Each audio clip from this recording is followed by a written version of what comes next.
See who the brother is so I can know his name. Who's that? This Saint Swarthy, Chief X. You said this Swarthy? Yeah, Saint Swarthy. Okay, cool, cool. I never heard of you, but that's cool. Can I ask my question for Pan-Africanism? See who the brother is so I can know his name. Who's that? Yeah, go I ahead. want to, This yes, Saint I want to Swarthy, know with Chief X. Pan-Africanism, You said this Swarthy? how would Yeah, something Saint like that Swarthy. even kick off Okay, cool. when Africa is a continent? They not even united. Anybody? Can I answer that? Yes. Okay, so here's the thing. People, Black Americans specifically, I said are caught Africa. up. No, I got you. Black Americans specifically are caught up with the term Pan-Africanism. I keep telling people Pan-Africanism died in the late 1960s with Kwame Nkrumah and the crew. It died. It's over. There's no more, there's nobody, there's no Pan-African meeting. There's no Pan-African staff or leaders. No one can name a Pan-African leader who will hold a meeting in 2025. There's no meetings in 2024. In the whole 2000s, 1990s, it's dead. It's a cute phrase that we parrot that's dead, okay? We are Americans. We are Black Americans. We're African Americans, and everybody is on their own. There's no help. Your agenda is not my agenda. My son's agenda is not your son's or daughter's agenda. I'm an American. My son's a Black American, and we have our own agenda and our own way of life that we want to live. It's all talk and hype and a bunch of bullshit. Okay? There's no Pan-Africanism in 2025. It's been bad. That's what I thought. In the late 1860s, excuse me, in the late 1960s. 1960s? Yep, it's dead. I was on the panel and they was like going off on me about saying Pan-Africanism. I'm like, I thought that been dead, but they was going off and everything. It's not dead because people want to believe this hype and this talk online. You know what I mean? And it's a bunch of crap. Okay? Yeah. Morocco is not down with Ethiopia. Ethiopia is not down with Ghana. Ghana is not down with Kenya. Yeah. Every country has their own agenda and has their own things that they're trying to do. They're not aligned and they never will be aligned. All countries are different. And people need to get with this and be real with themselves. Mm-hmm. You're not a slave. You don't need liberation. If you're talking about you need liberation, I need to be liberated, that means you think you're a slave. I'm not a slave. My son's not a slave. None of my family are slaves. We don't need liberation. I was born liberated. Well said. And I got to agree with Chief X. Just because so Chief X, I'm in Minnesota, right? So the Eritreans do not speak to the Ethiopians. The Habesha Ethiopians do not speak to the Oromo Ethiopians, right? Somalians do not speak to the Habesha Ethiopians, the Oromo Ethiopians. Oh my God! I'm telling you, I'll be right here in the middle of it. Them owners do not get along. He's correct. They don't get along, and none of them rock with us. So he's correct. It's all a pipe dream talk. So we more united than them. My tribe is Black Americans. I don't know what y'all tribe is. I'm a Black American, and that's my tribe, and that's what I represent. Black Americans have been so united when it's convenient. You're not FBA, Chief X? See, when you say that, I represent ADOS. I don't represent FBA. FBA and ADOS are terms used for strictly a reparations movement, not a lineage. People can say all that stuff. I don't know where unbiased sports stand, but this is just my stance. All that stuff is a movement for reparations. I'm a Black American. I'm an African American. That's my lineage. You don't have to say what your lineage is. If you're African American or Black American, you descend from West Central Africans who were brought over here as slaves. That's not If you're not actually a Black true. American or an African American, then you're an immigrant and you're different. But All right, wouldn't so wait, Elon so Musk be considered as an African American? Because he's wait, from so Africa and he's let American me now. let me tell you why FBA is to us an ethnic group identifier. Let me tell you why. Because I got running down again. We were called slaves by somebody else. We don't agree. Looking back, we were called Negroes by somebody else, collectively, or enough of us. We don't agree. Looking back, we were called color. No. We were called African American. No, because the applications today, whether you're Haitian, well, I don't know about Haitians, they're the Latinos, but Jamaicans and other folks, they select African American too. Exactly.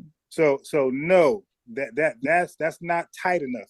That's not exclusive enough. No.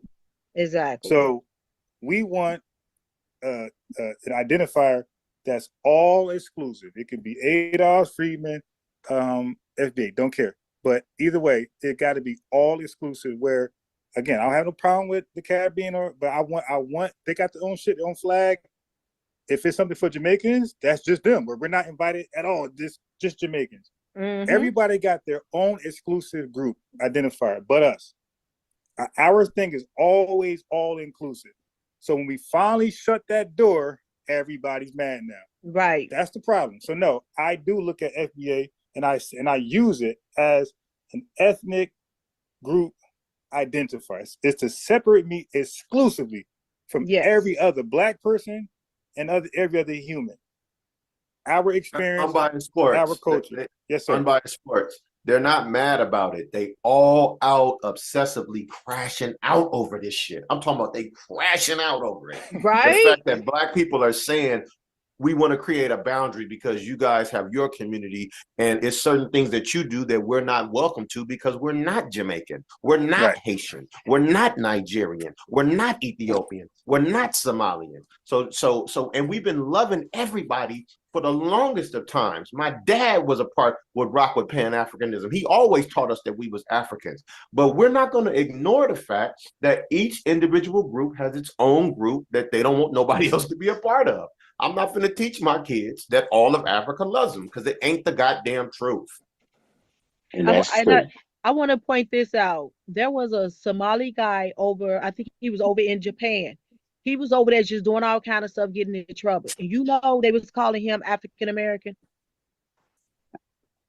You talking about that retarded dude, Johnny Somali or whatever? He got yes. something like that. Hey, unbiased. I'm still waiting on that Marcus Garvey source, brother. And that's why I'm loving the FBA because of stuff like that. After 3 generations of any Black people coming here, they're Black American, they're African American. After 3 generations, they gonna be that. And that's why I'm down with the FBA because they could never be me. Okay, sis, let me ask you a question. Let me ask you a question, sis. Are you not down with ADOS? That's the same thing as FBA. Right. Technically, let me just explain. So real quick. I prefer foundational. No, I understand what you're saying. So technically, ADOS and FBA is the same thing.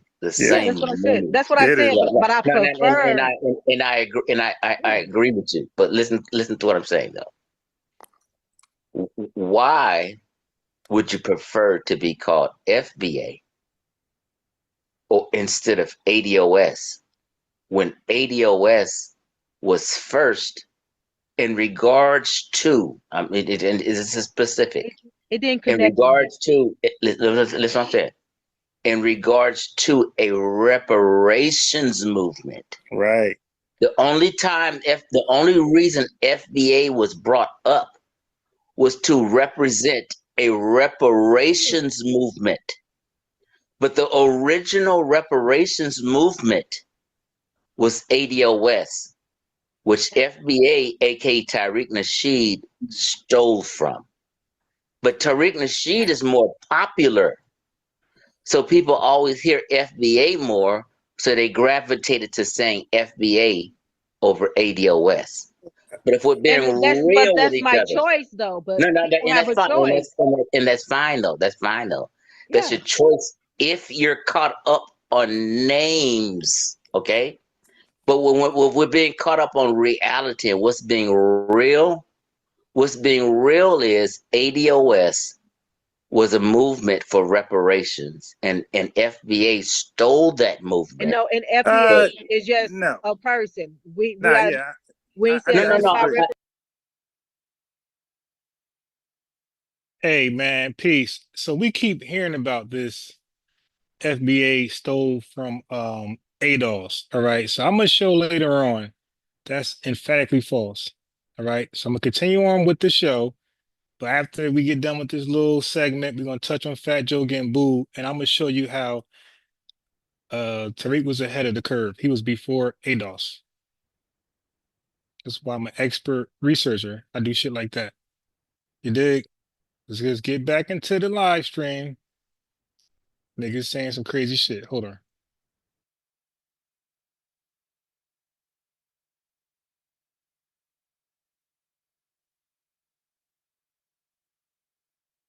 I get what you're saying. No, listen what I'm saying.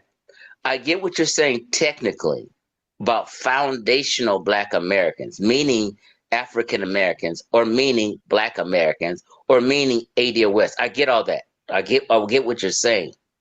My point is, FBA phrase was started by Tariq Nasheed, who is a known who fraud. started ADOS? Who started ADOS? Wait. You know, I can't even wait. Let me do it right now. All right. This is why most people can't fuck with me when it comes to research. So, okay. So let's go to tone, right? So this is for Chief X. We get a chance. This is Chief X. This is ADOS explained by its creator, Joy Reid and Angela Rye, wrong on ADOS. Okay. So now look at the date. This is February 4, 2019. All right. Look at the date. Okay. Let's go. So now one of these is his uploaded videos and another one is a live video. And this is his channel. It's the oldest I could find on his channel. This is Tone Channel 2019 ADOS. All right. So now this is either this is live stream, right? It's not an upload. This is 2020, February 2nd. So we got 2019, 2020 with ADOS in the subject. Okay. Let's go to Tariq. Okay. This is May 13th, 2018. Okay, he's a year earlier. All right. This is what? January. This is the beginning of the year, 2018. So he's a year earlier. Okay, so we're gonna debunk that lie that he stole something. That gotta stop. And if you keep repeating it, it becomes the truth. All right. So he was on his own shit in 2018. And I'm gonna build on this. But I want to stop this lie that people keep repeating but can't source up. That's why I'm an expert researcher and y'all niggas can't fuck with me. Back to the show. Wait. ADOS I got is a a question for phrase Chief started. Okay, go ahead. Was ADOS created to replace African American? No. Okay, that's the difference. Exactly. This is what people get confused at. This is what people get confused at. That's the difference. Right. ADOS is only a moniker for a reparations advocacy movement. We're not confused. That was expressed here with Brother Reggie. The confusion is on your part and Brother Reggie part, but I straightened him out. Bro, the reparation movement could go away. White people could say, it ain't happening. Stop asking. And guess what? Fine. I know. And guess what? It's still FBA. You're going to go back to the place of African American, but we're going to still say the term is still FBA. Yes. It resonates. Say it again. All right, so let me address the chat because I keep hearing FBA Mellow. What you're saying is unwise, my brother, and you my brother, you dig? But what you're saying is unwise. You never, he said the FBA family should stop having these conversations with outsiders. No, you never do that. Because then the lie builds so strong. Again, if you tell a lie over and over and over, it becomes the truth, especially when it's uncontested. No, we're not doing that. We did that in our history in this land for long enough. where we didn't confront or debunk lies, and now all of a sudden these lies stick to us.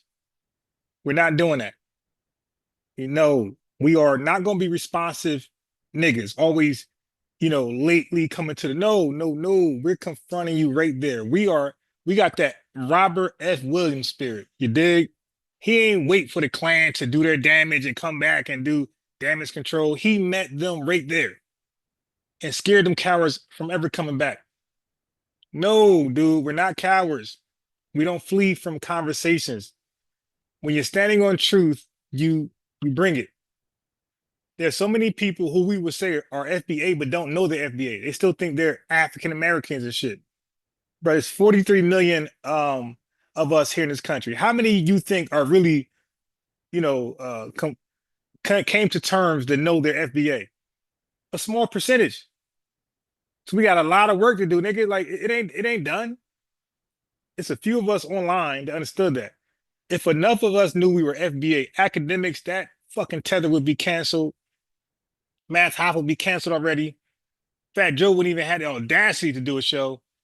So that tells you how out of tune the majority of us. It's a lot of work to do. We just started. No, we're gonna keep talking this shit until America is saying FBA in regards to us. No. We ain't letting no propaganda, my boy. You gotta learn Black history. Propaganda has been our worst enemy. We're not allowing propaganda to get the head start. No, sir, not today. Say that again. Okay. So a lot of people the reparations movement could blow up in pieces. It never happened. And then you guys will go back to be African Americans, right? You'll feel like that's a proper term. We're still going to want an all-exclusive term to identify us. Yes. And we're going to go FBA. So here we go. African American. Okay, I get what you're saying then. So I get what you're saying. What you're saying is, see, everybody has a different agenda and a different understanding. So what you're saying is, FBA, if you want the phone number or the link, let me know, bro. We can hear you out totally because you're just typing, so we don't really know your whole entire argument. But if you want to briefly just give your argument, why you believe what you believe, ask for the link or phone number, and we could just hear you out completely, and we could agree or disagree or agree to disagree. Right? It's not a big deal. It's just a strategy. So what I'm for is a strategy. What you're for is a strategy, right? It's just a strategy. You know what I mean? So I don't mind comparing strategies. But if you want to have an opportunity to come real fast while I continue the show to explain why what you said make more sense, by all means, ask for the phone number or link. I got you. Screw all the terms. FBA is a more fitting term for what we call Black Americans. So you're talking about terms. No. We're saying for me, for us. I'm not saying that. I'm not saying that. No. Because I said ADOS, Freedmen, and the FBA. But you just said this. You said ADOS is not created. So that's your language. You said ADOS is not created to replace African Americans. So it's not screw that. It wasn't. That's not his intentions. So it's not even. It's not even on the table.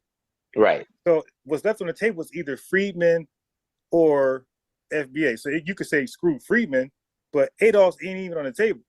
Okay, so now this is new. Now you're throwing in Freedmen. Okay, that's different. Go ahead. Yeah. Well, okay. So when you know this country history, if I could say something real quick on bias, wait, just one second. When you know this country history, when it was arguing the Articles of Faith, yes, you're gonna have ideas. You're gonna have a Democrat Party, and you're gonna have ideas. You're gonna argue them as a people. So there's nothing wrong with FBA saying, "Hey, it's a lineage," and I'm saying, "Hey, I like it as a ethnic group identifier."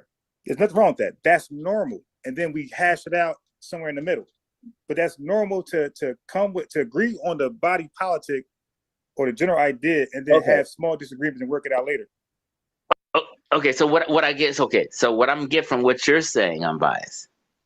You're saying let's have a new ethnic identifier. Yes. Outside of African American or Black American. Now. Replacing African American. Right. This is what you got to understand. and see where we're chasing waterfalls. Like, it's 45 million Black Americans. Yes. We're not looking for a new name for us. Oh, well, hold on. No, hold on. Stop. Yeah, Hold on. see, you're not aware of how we were called Black, bro. We were called African American. Black. No. Let me finish my Nation Islam James Brown shit. And guess what? Let me finish my point. Okay, let me finish my point. Because I get what I'm saying is I understand. But they're going to be foundational anyway, so it don't matter. No. I get what you all are saying. It's going to be foundational anyway. This is where we fuck up at. I'm an African American, or I consider myself a Black American. I have no problem with either terms. But I will not, in 2024 and 2025, begin to argue about a new title for us. Okay, yeah. When 45 million Black Americans, when my sister, my brother, my daddy, and my mother have never ever heard the word FBA or ADOS. Okay, I'm sorry, Chief X, but I gotta say this because I hear this from people all the time. Yo, that is the dumbest fucking argument that I can hear. I never heard, at one point, we never heard the term African American. We were called colored and Negroes. We never heard the term African American.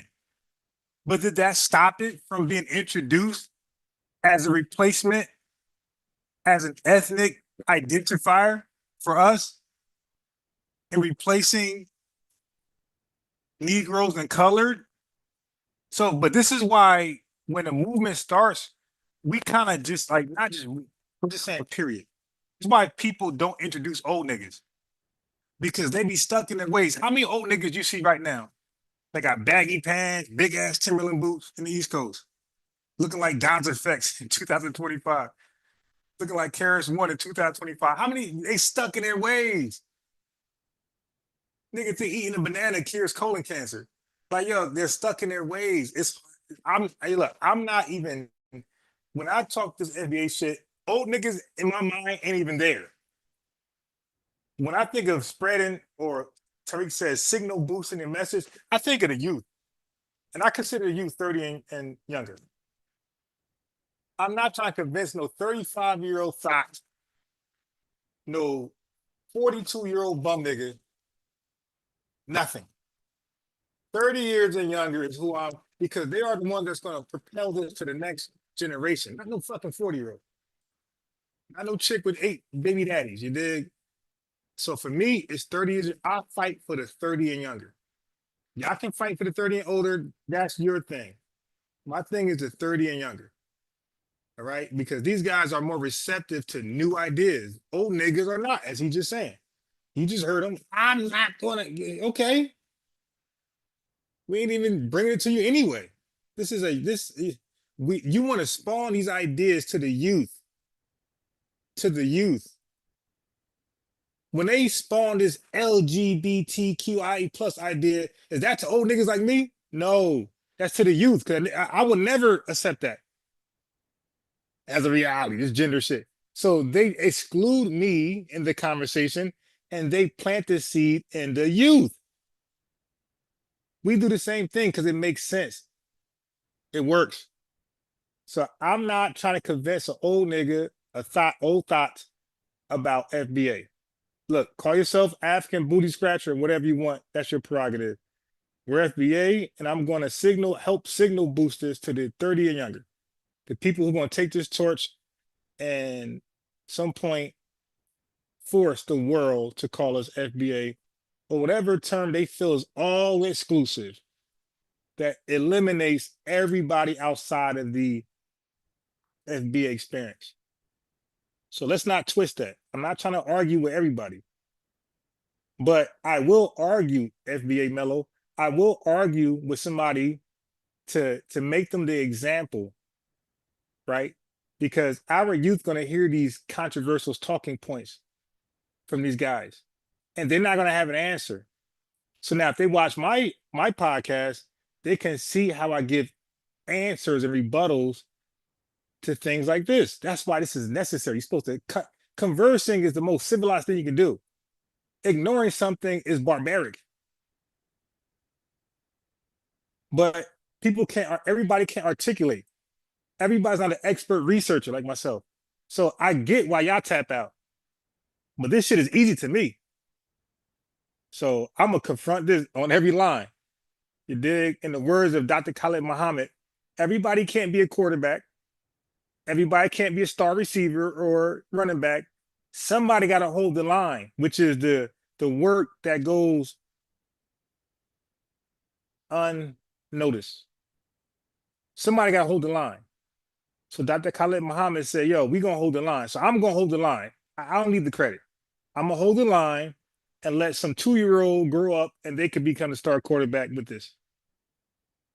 Yeah, y'all not trying to sacrifice. Get out the way. And guess what? So we're not going to. I don't think it's never heard of African American. Right? No. Oh, by the way, chat. Everybody with a wrench. Listen. Everybody with a wrench. You don't need my permission. Okay. You have a wrench for a reason. That means I trust you. If you see a tether, or I don't care, if you think somebody's a tether in the chat, it's a green light. Okay, do what you want. Don't block them, but it's a green light. Or anybody who believes a tether, because tether is a verb. That's an action. You are doing something to cause a reaction. So if you guys see this is opinion based. You don't need no proof. If you believe somebody's a tether, don't block them, but time them out for eternity. Do what you want. Okay. So peace, Saint Swarthy. So you was part of this conversation with that Chief X. Okay, where he was stuck in his old ways. Now he's a good guy, but he's stuck in his old ways. And what I'm not trying to do is convince an old nigga. My mantra always been borrowing, the rhetoric of Father Allah or Clan 13X. Teach the babies, teach the kids. Kick the youth to the young black, kick the truth to the young black youth. That was the Wu-Tang Clan. That's my shit. My thing is never teaching old niggas. You can't teach an old dog new tricks. So I'm invested. When I research and do all this hard work, are y'all niggas having fun? I'm in the house 10 hours sacrificing, researching for y'all. I'm thinking about the 30 and under. All right, so I'm gonna play a little bit more. I'm gonna go into what the title is. So let me get a little bit more, because I want to show how to rebut some of this stuff. Okay, so we're gonna get to a finer point with Chief X. But I'm gonna cut this off short. Then I'm gonna show you how FBA did not hijack ADOS. If anything, ADOS hijacked FBA. No, listen to what I'm telling you. Let's be honest for a second. Yeah, let's be honest. Every Black American, every African American heard of a term Black American and African American. Let's be honest. Let me make my point. I'm gonna be finished. Because you're not being honest. Because when they first called us African American, that was just as new as FBA. And all 20 million Black folks ain't know about no damn African American. Okay? That started appearing on applications. I'm TV not disagreeing shows. with that though. Okay, so the same, the same way African Americans put on us, because most of us didn't agree to that. It was forced on us. It was on applications, TV shows. They promoted it everywhere. I don't think it was forced on us though. So wait, bro, I never liked that. I feel like it was. Let me just clarify. Let me clarify. I never said African American. I said Black. Okay, fine. That's fine. Let me just clarify, because I'm not saying anything out of context. I'm not saying anything weird, or I'm not saying anything wrong. Listen, ADOS. Did we vote on it? We didn't vote on it. No, I get what you're saying. Listen to our point. You got to relax. Don't be defensive. Just listen to what I'm saying. ADOS and FBA, both of them, although I'm considering myself ADOS and not FBA. But let's just be real for a second. ADOS and FBA, both are new terms over the last 5 years. This is a fact now. Look, hold on. Okay. So you just caught him. Did y'all just catch that? He's mad at FBA because it's a new term. My grandma never heard that, but this guy just called himself ADOS, which is a newer term than FBA. Well, the thought, the FBA, yeah, that wording is newer than ADOS, but that was piggybacked from Dr. Claude Anderson, which was Native Black Americans. So the thought of FBA was older than ADOS. But regardless, they're both new terms, but he just contradicted himself. He just said, FBA is a new term. That's my reason why I reject it. But then he says he's ADOS. It's the messenger is why he's rejecting it. Right. I think we both know that. It's the messenger. So, but why don't they just say that? Stop cosplaying as a legitimate, sincere person and just say, yo, I don't like Tariq Nasheed. That's fine, because guess what? You might not like Swarthy either. You might not like me, but guess what? We're just 3 people, right? There's 43 million. But you know what, though, Unbiased Sports? See, the thing that's going over a lot of people's head is, for whatever reason or another, our people are gravitating towards FBA because it's eliminating a lot of people that are cosplaying and undermining us. So it's a situation where it's spreading the most rapidly and it's being accepted the most. Because Black people have noticed this cultural racism that other groups of Black people are practicing against us, as well as other non-Black people. So it's the thing that resonates the quickest and the most with most of us, because of the years and years we've attempted to acknowledge Africans of the diaspora as family, Caribbeans as family, and they've secretly gone back and taught their children that they're better than us and that we're not the same people. So he understands that it's delineating Africa from us. And what a lot of these dudes, you got to understand, Chief X used to rock with Kemet is Black until he started licking the buttocks of the consensus and mainstream historians. So, and Reggie's Pan-African. So it's not honoring Africa. So they also have a problem with it based on the messenger and the fact that it's not honoring Africa. And the thing is, that's most disrespectful, is that they're focused on a messenger who is saying, I'm not the leader. I have these good ideas. Yo, it's an FBA think tank. And guess what? I'm part of it, Swarthy part of it, and so is Tariq Nasheed. Black Authority, iterating he's Black. Not the leader. He keeps saying and guess what? And we keep repeating, he's not the leader. So we all in agreement. Yo, he's not. We're all in agreement that he's not the leader, and there's a leader. We don't want a leader. You dig? We don't want a leader. I wanted to say one more thing too, Unbiased, real quick, and then I'm gonna mute up. The reason why they want to hold on to African American and Black American is because it allows tethers and people that want to undermine us to still slip in there. It makes it to where we can't delineate if we hold on to those 2 terms. So they still want to leave the door open for Africa and the Africans of the diaspora. And I'm saying they got to hold their own nuts. You dig? That's what I'm saying. Hold your own nuts. And get in what you can get in where you can fit in with white supremacy, right? But with us, or this other shit going on. But with us, that door is shut. That Noah's Ark is shut. And like you said, I agree. Those other terms there, and which I explained some, those other terms invite others. Okay. So I fast forward the video to where I finally cooked them for good. Because he kept harking on this, it's a new term. It'll take too long for African Americans or Black Americans to come around to accept it. It'd be too long. So now watch this. I'm gonna cook them and show them how FBA can be quickly adopted in a matter of months. I'm talking about amongst the 43 million. 43 million Black Americans, FBAs, can easily understand what FBA is in a matter of months. Not years, not days. And look at the analogy I hit him with that left his ass quiet. Watch this. So FBA Mellow, this is why we need these conversations, because when y'all in y'all spaces and a Chief X pop up and one of these tethers pop up or Brother Reggie pop up, you guys ain't gonna know how to defend yourself, and you're gonna look like you don't know what you're talking about in front of like the people who are FBA. So look how I cooked them when he kept mentioning FBA is a new term. It's going to take too long for us to adopted. Point.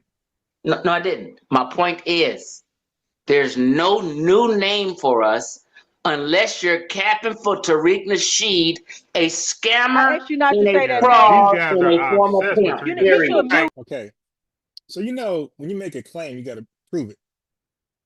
So he said Tariq Nasheed is a scammer or fraud. Okay, now these words got definitions. Okay, so Chief X can call in right now. I want him to prove, but he got to apologize because Chief X knows, like, he's part of what we do, and what we say is this: source up or shut up. Chief X knows that.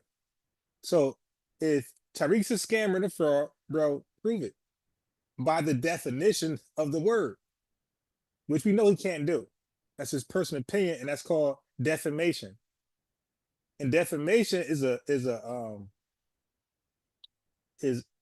something you don't want to do if you're sincere and honest, like we claim to be. Okay, so he's calling names but can't prove it. So you said that. You said that a bunch of Tariq times. Nasheed. He needs to be mute. Yeah. All right. So look. The same way. About to cook him. At first, it was African American History Month. Time went by, they started to say Black History Month. Okay, that's how easily people accepted it, by just advertising it as Black history in replace of African history, African American. It's that simple. So again, it's called media. Media always educate the public on what's going on. MAGA is a new term, right? Don't the world know what MAGA is? So I cooked on right there. MAGA is a new word, new term. The entire world that knows anything about America knows what MAGA is in a matter of fucking months.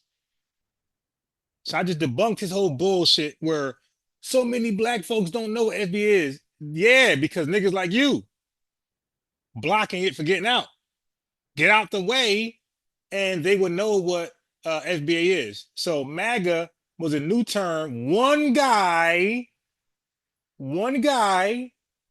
Donald Trump, President Donald Trump, just like Tariq Nasheed, is a one guy who has an idea, come up with a term, signal boosted, and now the entire world know when Donald Trump says MAGA, right? For the most part, that can be describing all of the alt-right movements and all of the white supremacist groups. You dig? When you say MAGA, you can kind of almost assume it's talking about all the white supremacist groups. But the point is, look how fast the world understood when he says MAGA, what people perceive. So that debunked his whole claim. Exactly. So promotion and media overnight. This is y'all old guys got to get to a younger spirit. This is the social media age. Everybody's on social media. You promote you educate, you do everything on social media. This is how everybody signal boosts their messages, their causes, campaign. Elon Musk, everybody's tweeting. Everybody's tweeting on social media. Okay? This is how everybody's been educated. So MAGA is a new word, Chief X, and the world knows who MAGA is. Okay, it's that easy. So Foundation Black America, Adolf or Freeman, same way. You broadcast it the same way MAGA was broadcasted and repeated and bought hats and had a campaign behind it. And before totally you know it, a year later, everybody gonna know what FBA is or ADOS or whatever. No, that's a totally different. Nah, it's the same. So his rebuttal is that's a totally different thing. No, it's not, dude. You just talked about new words being placed on people, and guess what? It's way more white folks than it is black folks, right? So anyway, like that was a, hold these nuts moment. So you guys, same thing. When people say new term, you say so what? and you want them to like explain why a new term is bad. Let them explain it first. Don't give them the information. Don't volunteer it. Always use the information as a sword. Cut their goddamn neck off. Have them put their foot in their mouth first. A new term, it's gonna take too long. And you say, well, what about MAGA? How long that take? And then you cut their neck off. Okay, so anyway, so now we can go into what we got. All right. Well, first I want to show you this. Because they got these Pan-Africanist movements, right? That's like literally useless. Look at this. Peace, SMH for watching. Finish. All right. But I need y'all to got you. Because y'all don't have a protest permit, we need y'all leave. Okay? He just told these RBG niggas, y'all ain't got a protest permit, you gotta leave. Like they didn't even like look how uncoordinated these niggas are. Right? Y'all ain't got they can't even get a protest permit first prior to arriving. All right. Look what happens next. So this guy in the overalls is from a sheriff department or police department, law enforcement. Talk to you. Okay. No, listen, we don't wait. Now he's clearly sound like he's from another country. So you don't want somebody look at the RBG flag right here. You don't want somebody from Nigeria about to get y'all niggas killed because y'all ain't got a permit. Wait a minute. Y'all need to leave that area. Hold up. You don't have a protest permit. You don't have a parade permit. Leave that. Oh, okay. Yeah. Oh, okay. They didn't even know they needed a permit. It's you. And what are they gathering for? Like, what are you accomplishing? Like these groups like this are failures. Like they have no accolades and achievements, but they could say, hey man, join us because we had an idea and we produced this, we achieved this, and we got this done. Absolutely nothing. That was only an interview. Okay, y'all go ahead and leave then. That's all we have. I'm not even serious. I'm like that. Yeah, listen to the accents. Y'all leave the area for me, okay? All right, that's what I need y'all to do. Okay? Y'all good? Everybody good? Yeah. We were leaving anyway. Yeah, we was going anyway. I just need y'all to leave the area. Okay, we were leaving anyway. Thank you. Yeah, we were just we were leaving anyway. Niggas explaining and shit. interviewing, checking out what was going on. Thank you. The crime scene. I'm not leaving. Look at the young thug that they got. Look at the young thug they got. I ain't leaving. There's always one dude. Now, this dude was white. He's FBA. So he like, yo, I'm trying to save y'all from this embarrassment. Now, if he was white, he'd have never said what he's saying. This is the disrespect we got for FBAs. Mr. Kenny Collins. Get him to lead area. Get him to lead area. Yeah. Now, why would you have somebody as unhinged as this nigga part of your organization? Now, I'm going to give credit to the Nation of Islam. Because if this was a Nation of Islam demonstration, this would have never happened. This would have never happened. But all these weak, inferior organizations that's black, they don't have the same organizing skills as the Nation of Islam. This right here would never happen. But look at all these elders can't control this young thug. Everybody needs to lead area. Y'all don't have permission to protest. Lead area. Did you call me a him? Did he mean to call? If he said it, you the one woman out there with a camera in his face. Did he mean to call you a him? Do you look like a? Do you feel like you look like a him? Relax. Okay. So they holding the L because they gotta leave. So now they're trying to fight anything now. You call me a him? Have a parade permit to occupy the street. Y'all got about 3 minutes to leave. So FBA is done talking. Yo, y'all African booty scratchers, y'all got 3 minutes to leave or is up. Let's look at okay, Superman with a gut. Let's see if you leave in 3 minutes. Good job. You know where the public roadway stay? 3 minutes. We start that count right now, y'all. Yeah, if y'all gonna be some resilient group, y'all need to be in shape. What happens if you gotta run for 3 miles? What you gonna do with all that shit? You gonna fall on the ground and nobody can pick your big ass up. So they gonna leave you right there. Don't worry about it. Don't worry about it. Start that count right now. You just blocked the street. You blocking the street. Huh? You blocking the street. Man, let go. Let go, man. You got Y'all on public road.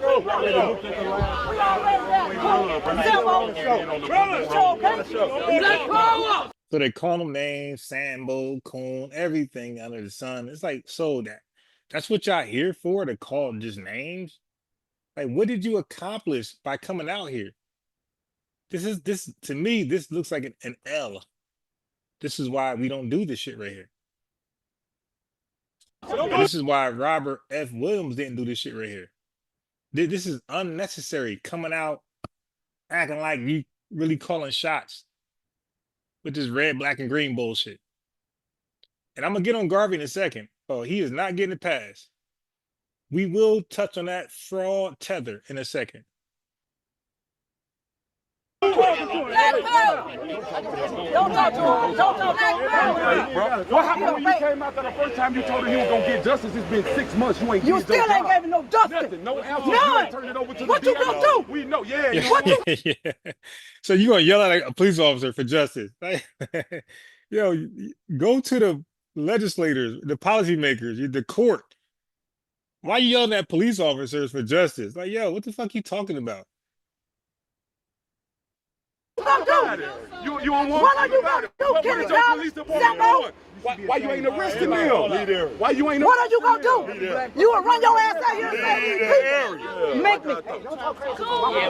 Now look, she wants to. Now look, he said leave the area.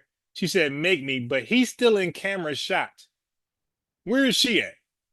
She said make me. He is still in camera view. Where's her ass at? She's outside the camera.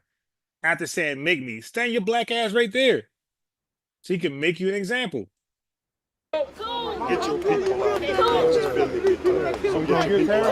Here you go. We got unorganized. We got hey, yo, this is a death trap. If y'all join shit like this is a death trap. This is what the Black Panthers problem were. Okay, because I'm talking about because these are Black Panthers right now, but the original Black Panthers weren't shit either. Huey Newton, Fred Hampton, they weren't shit either, by the way. So we ain't gonna cap on history. Them niggas weren't shit either. But all they do is yell and scream and get nothing done. So what happens is that history writes a different narrative. The Black Panthers weren't shit and they didn't accomplish shit. The people you need to research that accomplished something as armed men and women were the deacons for the deacons for defense, which I played already. Hey, which I played already on my channel. Okay, they got shit done. They accomplished stuff. They were armed, resilient men during the height of Jim Crow in North Carolina who accomplished shit. These guys, they didn't do this shit right here. Demonstrations, like they actually just got shit done.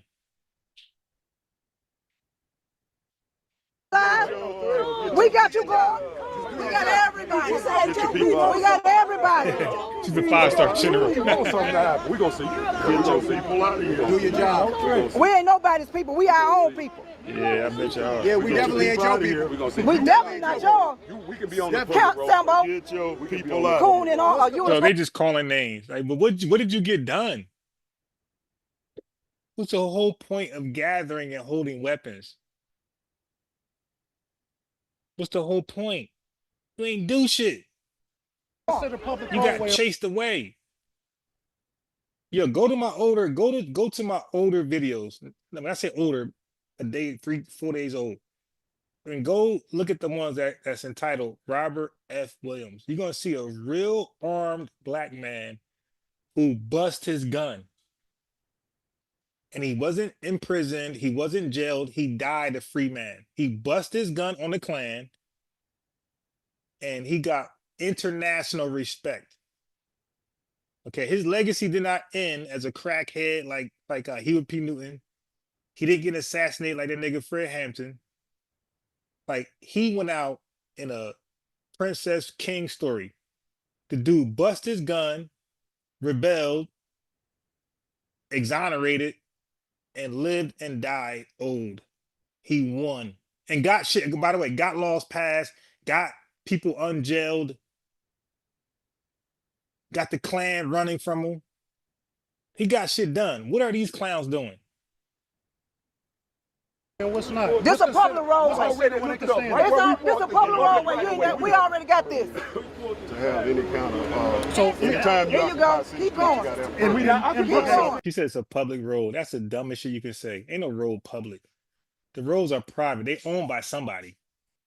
Okay, so a lot of times the county owns the road, the state owns the road, the city, or a private owner. There's no road that's like out there in fair game, you dumbass. Somebody paved that shit. That means somebody owned it. Public ain't what you think it is. It's owned. Yeah, that's anywhere you go. You can't block. So let me ask you. We're not blocking traffic. We're not blocking I traffic. know the law. Let him keep talking. You don't know the law. Let him keep talking. Still no justice, bro. And you did not talk to us. 6 months. That's what we're. Okay, so I fast for a little bit. Now, where are all those old shouting ass niggas at? Where they at? There's one right here. The whole time we wasn't blocking the road. But I'm saying when these people want to. All right, so now the white man show up, the energy changes. Cause they know FBA guy going to give you sympathy. You dig? He's gonna be more tolerant because he don't want to beat your ass. But the white man on the scene now, see, the FBA dude left. He said, "Okay, you guys want to disrespect me? All right, I'm gonna send Willie out here and Mike and Dylan. Let's see how you talk to those guys. Now look at his energy. That shit is all off." The demonstration. Right. He got shot. He almost lost his life right here for doing his job. And I understand that. He was walking around trying to intimidate somebody. Right. Well, that's what I'm saying. We're here for everybody. This motherfucker trying to run you over. This is what we're talking about. Chief, we were leaving. You see what he did? Chief, we were leaving. You just see that?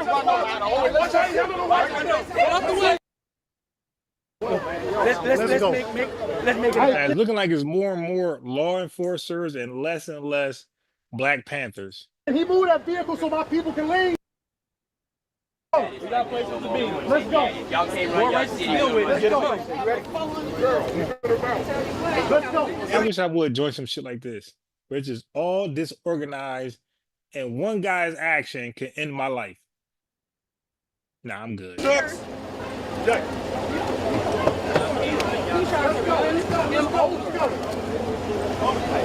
Yo, these guys never get shit done.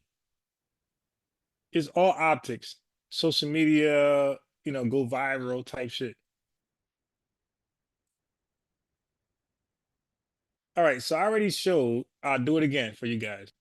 So when they bring up Tone Talks, which this is my boy, right? I rock with ADOS, I rock with American Freedmen, but I also rock with history and numbers.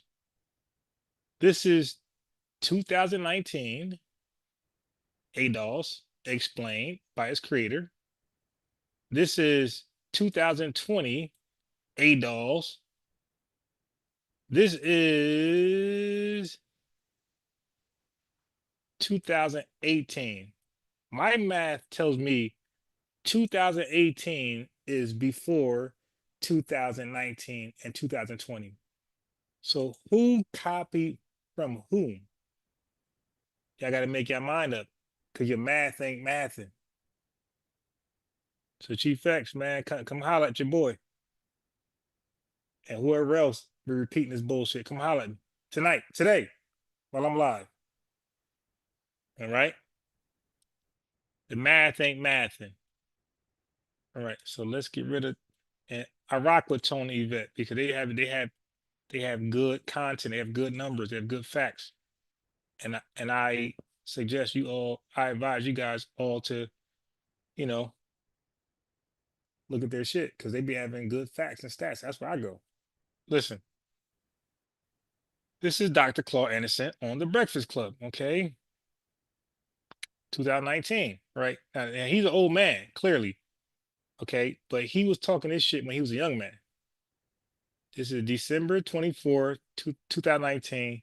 He made it to The Breakfast Club, meaning that because he had a body already. Like, he had a body of work already. You make it here when you have momentum. So he was already putting in work. Listen now.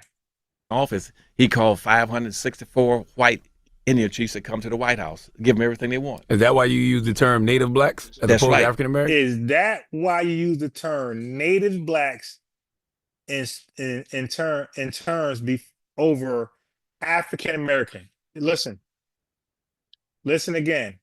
All right, don't let these clowns lie to you about ADOS was before FBA, because FBA is a twist off NBA, not ADOS, Chief X. And this is why I'm an expert researcher and you guys aren't. Listen. The chiefs that come to the White House, give them everything they want. Is that why you use the term Native blacks as opposed to African Americans? That's right, Native blacks. And I want to help all blacks on the earth. Now look how old he looks. He said Native blacks. I got him saying Native blacks earlier than this. So again, he got to the Breakfast Club in 2019. And again, keep in mind, you only make it here when you made a name for yourself. That means you put in years of work. So Tone went back as far as 2018. Paranomics, if I can just guess, Paranomics is like 2013.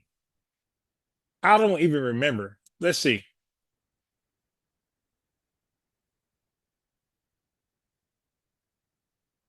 Here we go. Let's see when this shit came out.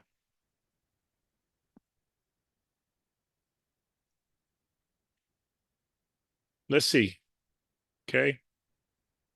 Now that's the Dr. Claude in Paranomics. You did. He looked way younger than you see in the Breakfast Club. Okay, I want to see if we're able to get a date on Paranomics. All right, let's try here.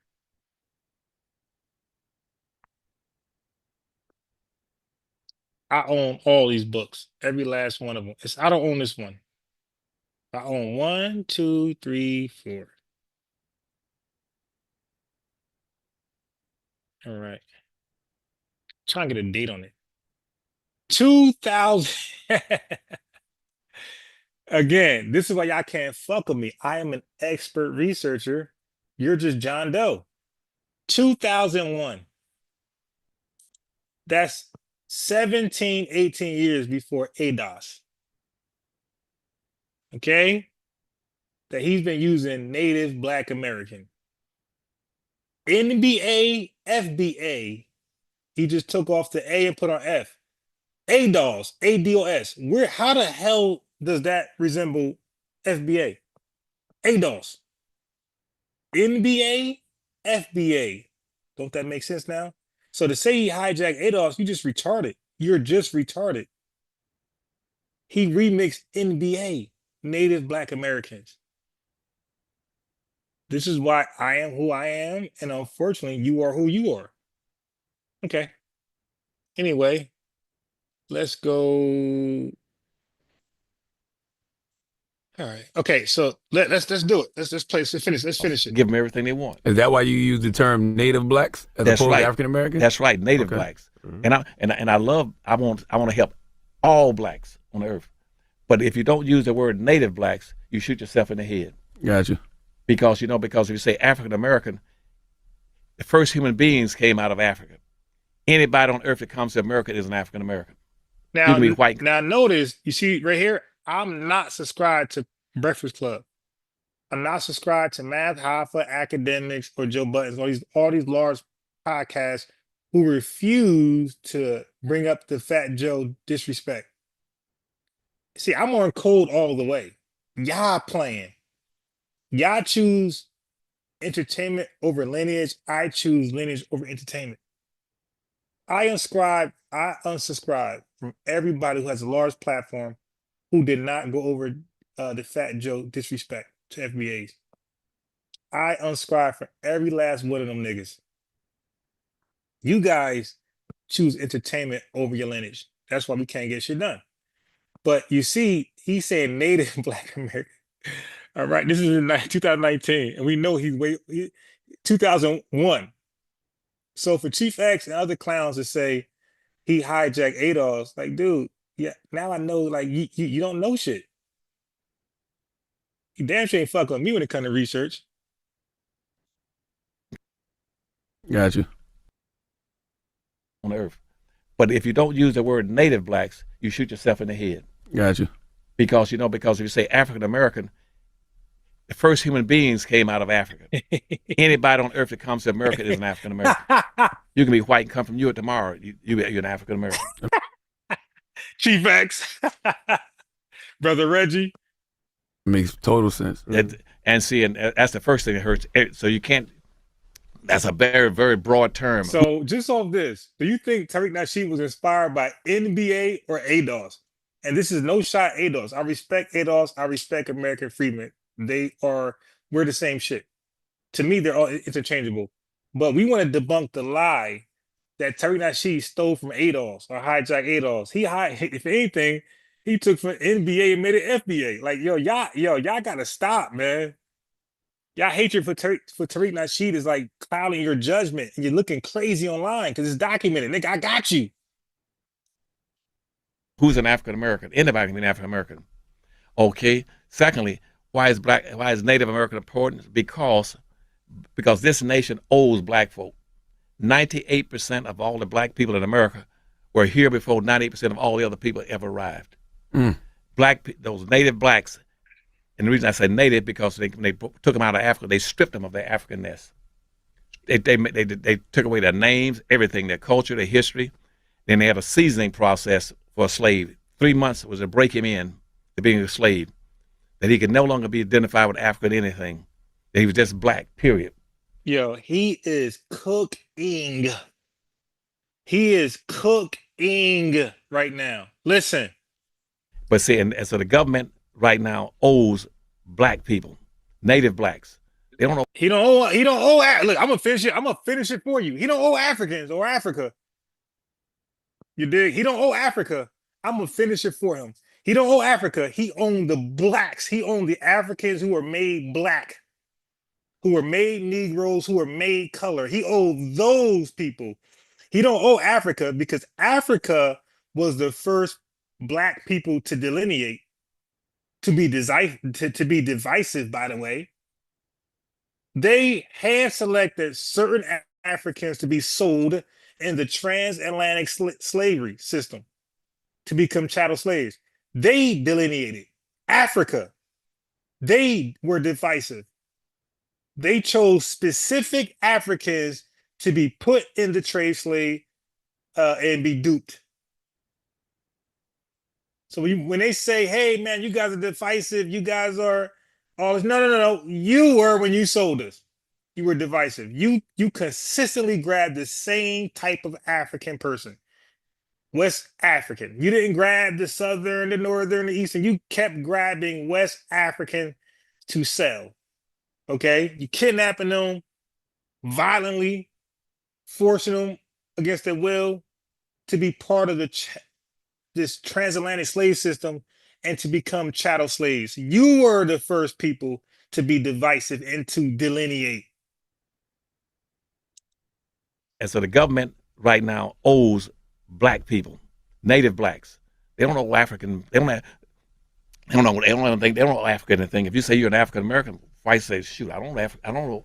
We never enslaved in Africa. We enslaved some blacks. We got in here, but they weren't Africans. We stripped them of an Africanness. Mm-hmm. And the last thing, your blackness is your honor, your culture, your history. That's right. It's you see what I'm saying? Mm-hmm. It's your experience. That's right. And we had a very unique experience that makes us exceptional people. That's why I said. He said we went through a unique experience that makes us exceptional. That's called an ethnogenesis. Haiti went through it. Panama went through it. Dominican Republic, and all the islands and Jamaica. Y'all all went through an ethnic genesis. This is why Jamaicans don't say we're African. They say we're Jamaican. Haitians say we're Haitian. Trinidad and Tobago. Ain't no Africa there. St. Croix, where's the Africa in that name? Haiti, where's the Africa? They all understood they went through an ethnogenesis and they all dropped Africa out of it when they were self-identifying. But now we want to self-identify again, where it's more exclusive, and all these Negroes are mad. all these tethers are mad. And we don't care. Become a squirrel. That's why I call all of them squirrels. Become a squirrel and hold your own nuts. It's a privilege to be black. That's right. It's an honor to be in this melanin. That's right. You as long as you live, you remember me telling you to say that you are a special people.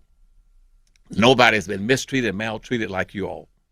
Now, any immigrant came to this country has never been subjected to what 460 years what black folks are subjected to. Right. Because y'all other black folks in the diaspora, you got your fake ass independence, right? Where you live in shitholes. You're by yourself. The Europeans left. The Europeans knew we were special over here. They never left us. You know why? Because over here, the Europeans, they practice eugenics amongst us. They had the strong, what they call buck. They had the male. They had the strong, what they call buck, black woman. But it's just the strongest black man, the strongest black woman. And he had them procreate. And he had their children procreate. And he had their children procreate. The strong with the strong with the strong with the strong. So by doing that, they only built the super African, basically, which became the super black man. So over here, they practice eugenics with the breeding system. They only breed the strong with the strongest. So as a result, you're looking at the strongest of the diaspora and the continent. When you look at us over here in America, that's the secret. That's the secret. They breeded over here the strongest amongst the weak. And they wanted them only to build America. They didn't want the weaklings. The weaklings, they let go somewhere else, die off, castrated them, whatever. But they breeded the strongest with the strongest. That's the secret. That's why they can't fuck with us. We are like the human. Hitler tried it and it failed because they don't have that, it's not there. Like, it was bullshit. But with us, it happened. That's history. They didn't do that in Jamaica. That's why you got niggas over there killing each other now, raping each other, and got this sexual predator shit I'm gonna get into later. This is why Liberia's a shithole now, looking like the projects. The whole country is the projects. Nigeria's a shithole. I mean, all y'all are shitholes. All of y'all are shitholes. Okay? Third world country shitholes. All of y'all. Don't say you see, one of the biggest lies being told is that, we're all together and we are and everybody coming to America has contributed equally to the development of this nation. That's a lie. Black folk were the ones, the economic engines that drove the development of this nation. You're the one that built the bridges, the roads, the highways, picked the cotton, the rice, the indigo. You understand what I'm saying? That's right. Nobody else here out working out there but you. They say, well, white women, they're a minority too. They were in the house with the white man. They co-own, co-control, co-influence, and inherit 100% of everything the white man had. It ain't about gender. Don't get confused about talking about gender issues. All right, so there you go, man. You did. NBA sounds, well, let me say this. FBA sounds more like NBA than it does ADOS. All right, so when y'all start lying about where FBA hijacked, stolen, like, at least be accurate. That's why my name is Unbiased. Because I do unbiased research. I let the truth lead me, not my emotions. Oh, I hate this guy, so I'm gonna have an agenda. No, if I hate that guy, I'm gonna still go with the truth. I'm different than y'all. I'm a better researcher. Okay, so now we know FBA is a remix of NBA, which predates ADOS.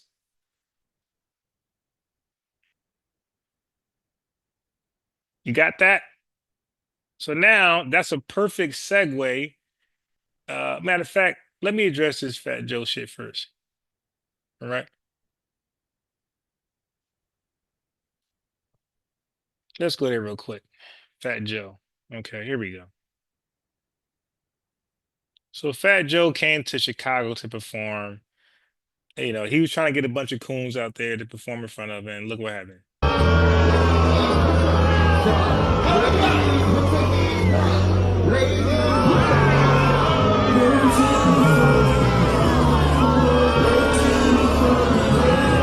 Fat Fat Joe like 90 years old trying to be like a hip hop artist still. Yo, nigga, like, yo, do something else, man. Nobody buying this shit. Yo, somebody made a video. They said Fat Joe album did double styrofoam. He did who? Like nobody know this song right here, bro.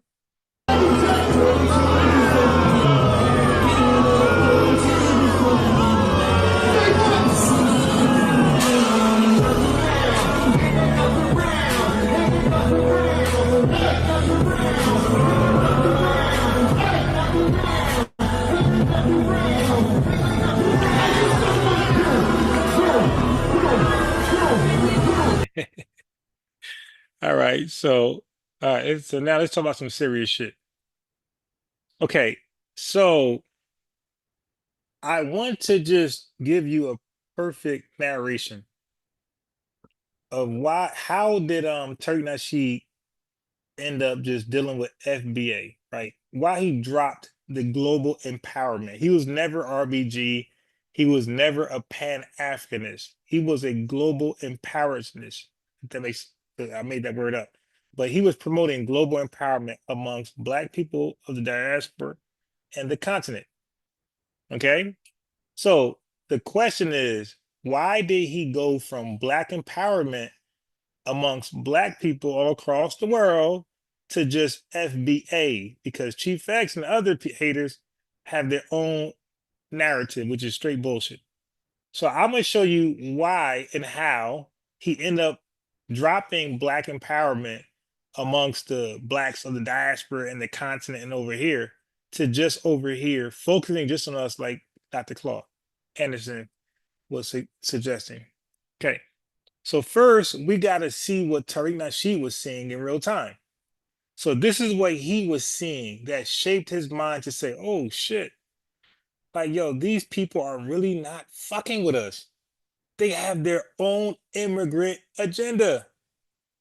And it ain't Black first. B1. It ain't B1. Here we go.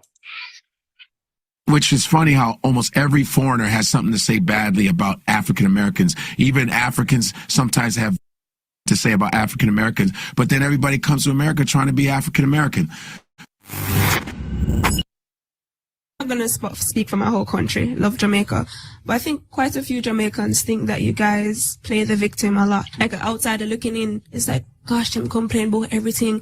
Look how much opportunity them have. Look how them can work. Look how them can buy $1 burger. And them over there complain. And that is how I was preconditioned, if I'm being totally honest. They're like, Shante, makes sense. Yeah, don't go over there and waste the opportunity. Don't go over there and start complaining. Work for your own focus on that. So that's always been my mindset. We're so focused on just making it. I really want to emphasize that. But sometimes when you just are focused on, oh, you go eat, you know, things say somebody a touch you. You know, things say, you know, oh, I'm not have the right temperature. We're hungry. What y'all gonna do?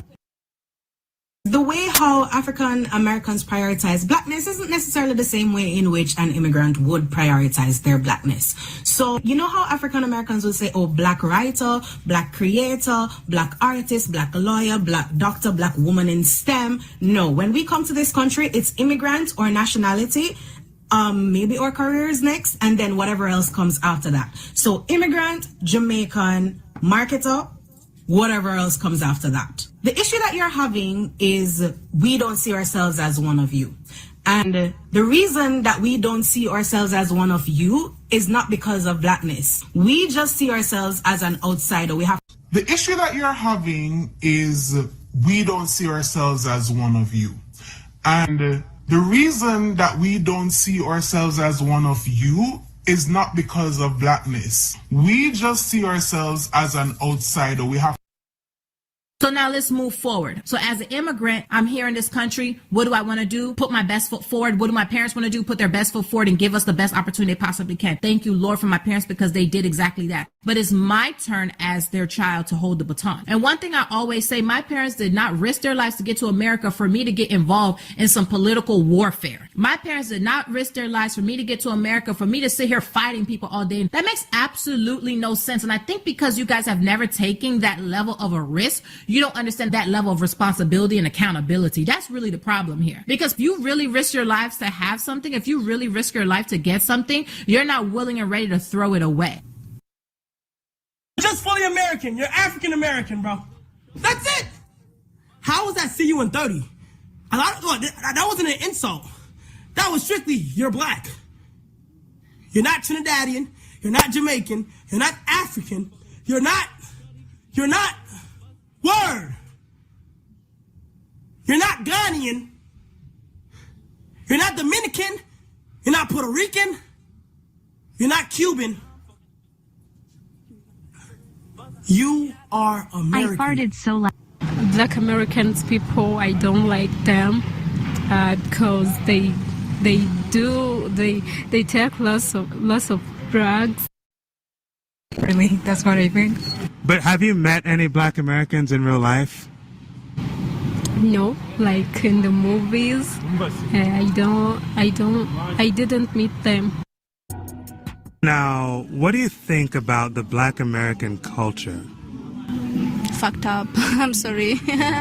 Is it like okay, the fucked up humanity group that's Black Americans, yeah. And I actually feel bad for saying that. It's true. I know it's true.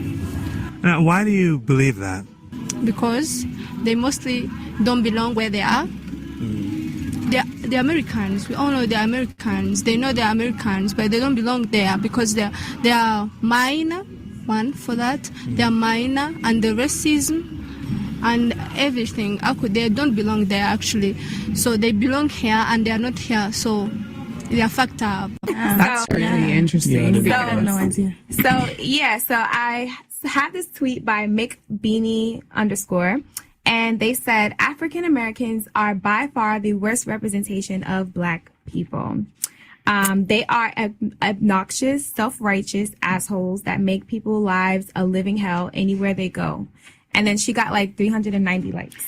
Is she also Black? No, I don't know what she was. Okay. This is what she said. Yeah. Wow. Mm-hmm. That's really a lot of hate, I feel like. But like my mom would agree with that comment. She would agree with that post. She would say like, you know, lazy, like loud, rude, all the negative connotations. That's interesting. So let's explore that.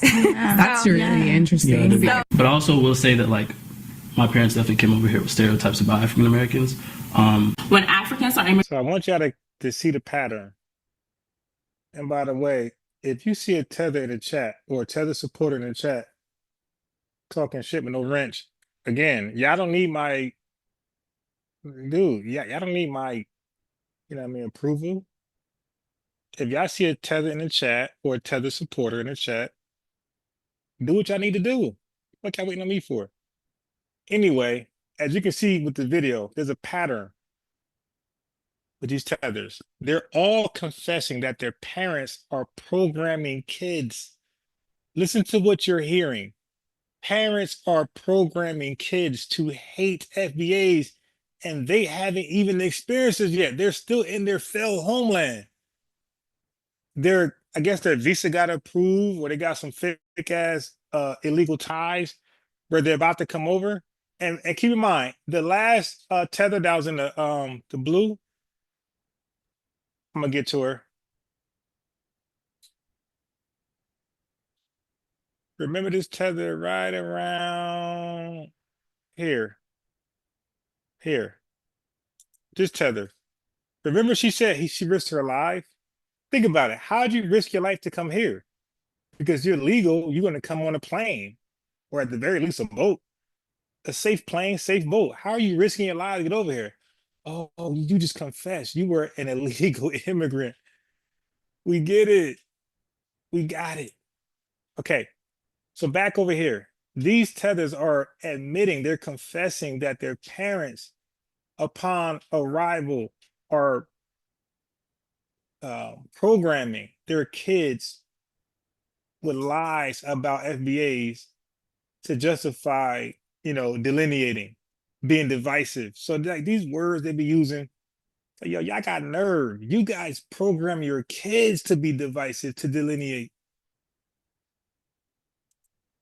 when Africans are immigrating to the United States, their idea of African Americans, like, take away modern times where we have like the internet and everything, it's coming from TV, right? Where they're just seeing these rappers and these music videos, and you're seeing these movies and TV shows.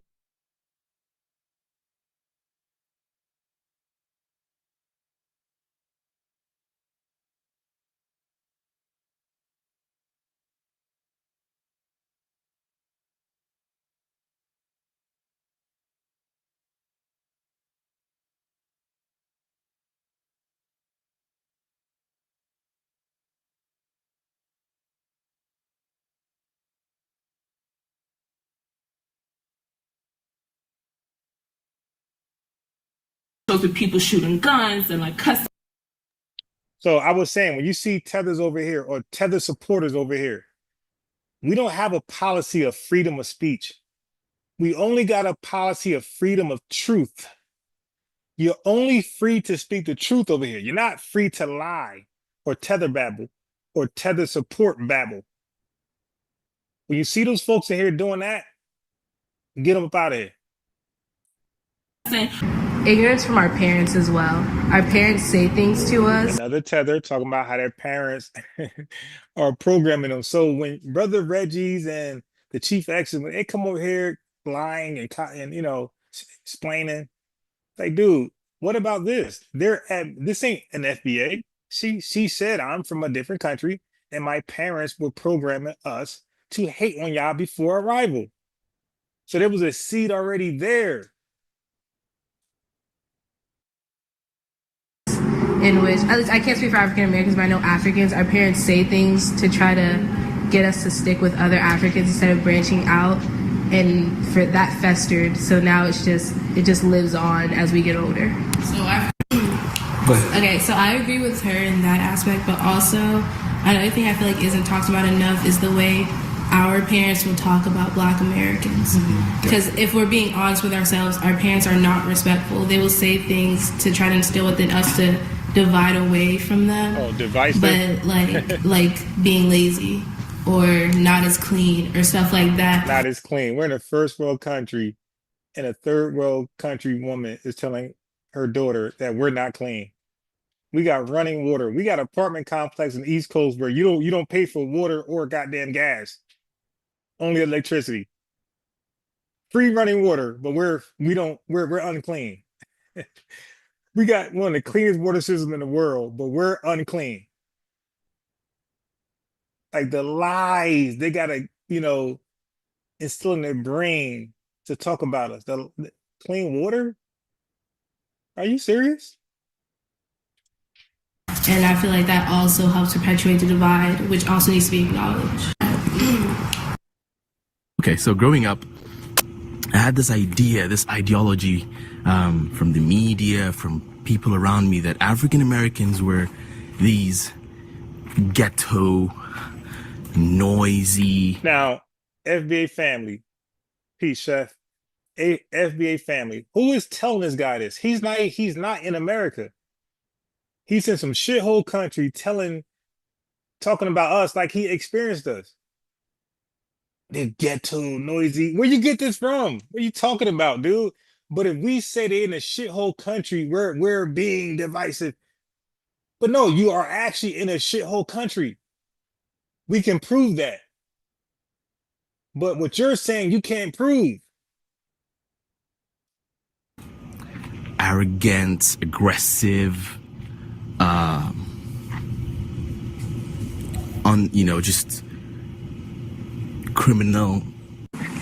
So I think this was the intent of my elders as they reminded me to stay away from my katas. Look at that elder shit, yo. When people start saying elder, get away. This was the intent of my elders as they reminded me to stay away from my katas.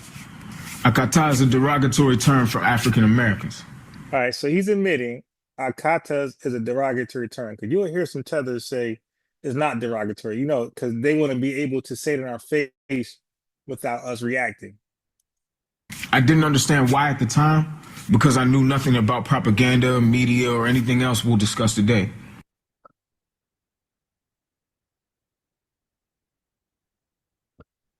Okay, where we going next?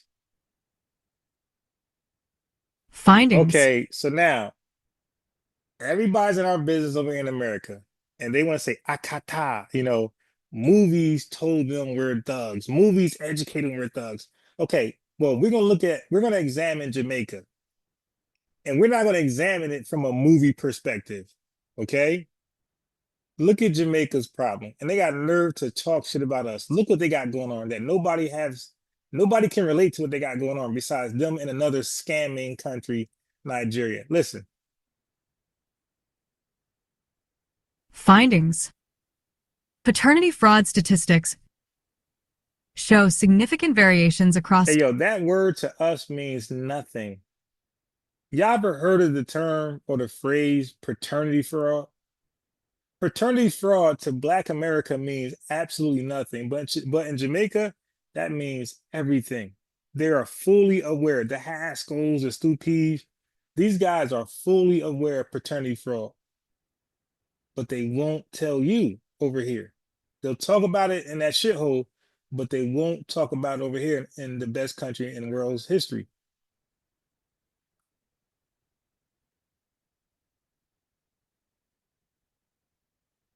Findings.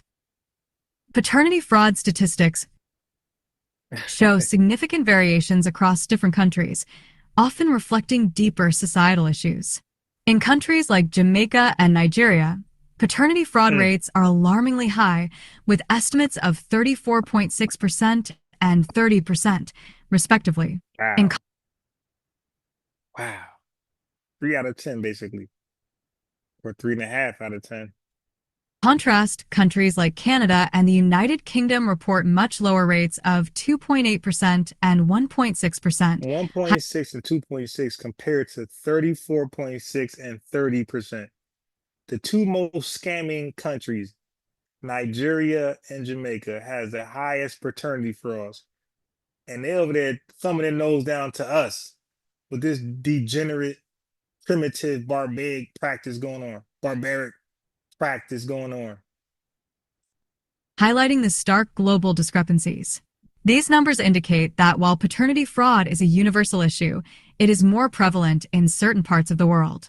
Various factors contribute to these discrepancies, including cultural norms, economic pressures, and the accessibility of DNA testing. In many African nations, for instance, societal expectations and financial dependencies can make it more common for women to conceal the true paternity of their children. So what she said was, in Jamaica, women call for paternity tests more than men. So you're thinking like, wow, these mothers are responsible. No, it's not the mother. It's the next girlfriend. So when he is given a jacket, okay, a jacket, which you're gonna learn in a second, in Jamaican slang or terminology, a jacket is responsibility of a kid that you believe is yours, but is not biologically. The mom lied and you're part of a paternity fraud case. Okay, so now your new girlfriend, not the baby mother, the new girlfriend or your mother or your sister, anybody besides the baby mother is calling for paternity tests because they know how often this happens in Jamaica, where the man is blamed or accused or held responsible for a kid that he's not biologically responsible for. So it's everybody outside of the baby mother. This is evident in cases like that of a Zambian nurse, Elizabeth Bwalyamua, who admitted on her deathbed to swapping 5,000 babies over a 12-year period. Such instances, though extreme, underline the societal challenges contributing to higher paternity fraud rates in certain regions.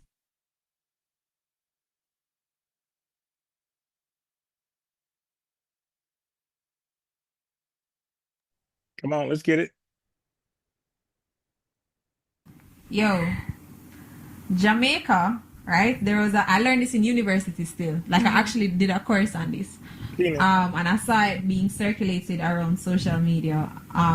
So Jamaica has the highest paternity fraud in the world. With 34.6%. I learned this in first year university, right?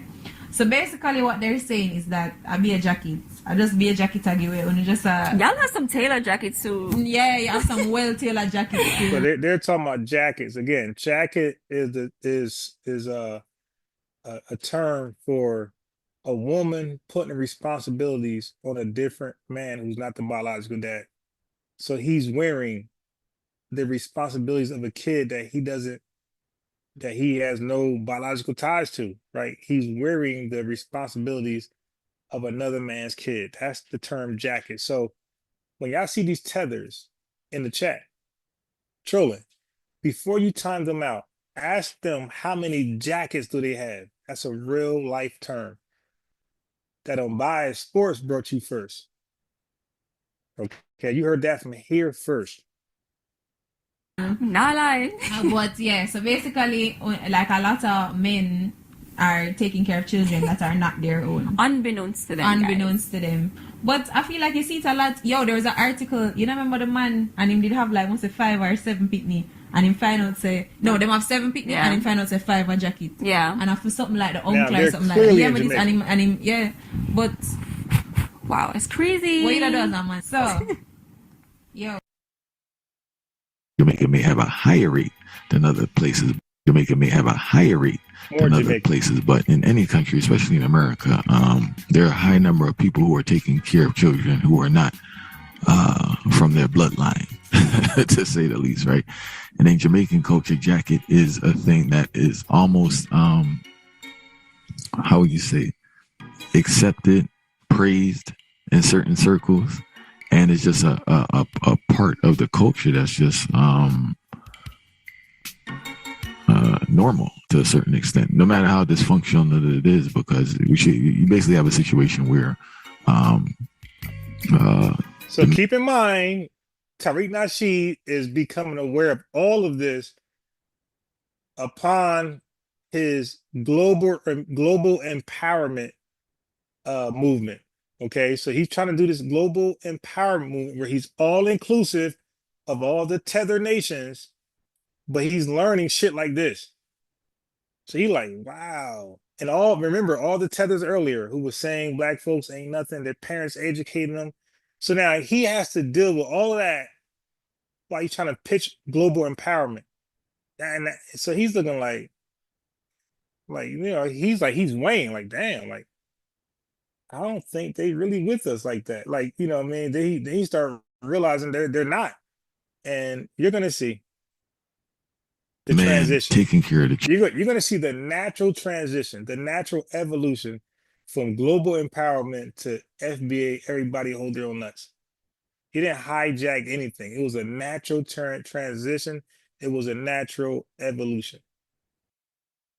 Children. Taking care of the child, or the one registered as a legal guardian, or the person who thinks it's their child, is not the father of the child.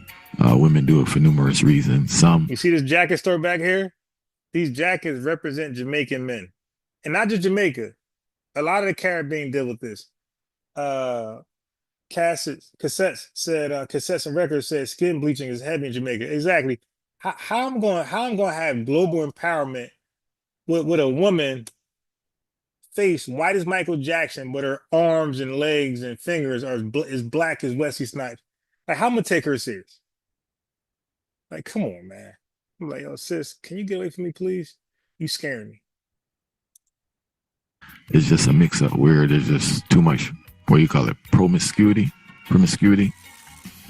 and you have others where it's a strategic thing where, you know, Jamaica may have a higher rate than other places. Talking about the domestic abuse part of it, Jamaica already have a high domestic abuse rate, right? And a lot of these domestic abuse are based on the speculation that the man is caught up in paternity fraud. Remember, it's a speculation, you know. So imagine if the speculation of you getting a jacket, seeing, or getting, for others who don't fully understand the jacket thing, getting a child that is not yours. If most of the men speculate this and start abuse them women, what will they do when they actually find out that this is not theirs? Yes.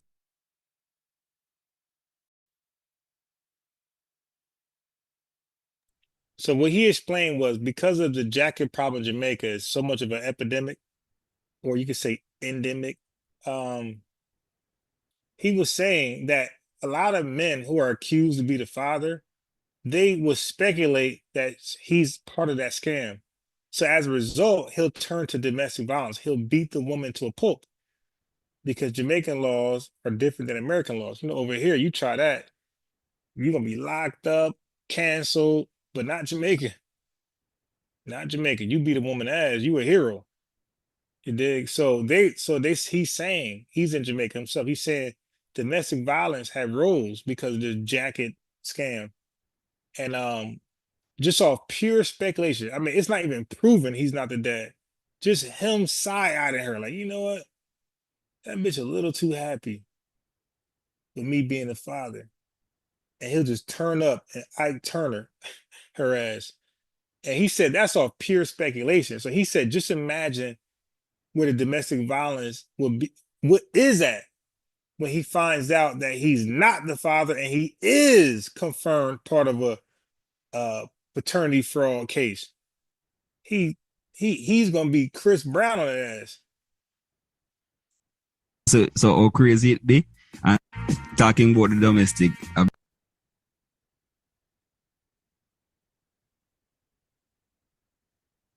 Okay, so now we're gonna go over the term baby mother because you know, Jamaicans, they come over here, they hijack our culture and hip hop and things like that, and then they argue like it's really theirs. But what's really theirs is the jacket culture. What's really theirs is the baby mama culture. So I'm gonna show you guys irrefutably the origins of the word baby mother.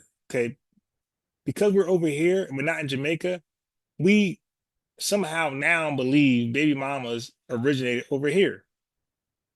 No, sir, no, ma'am. Listen to the origins of baby mother.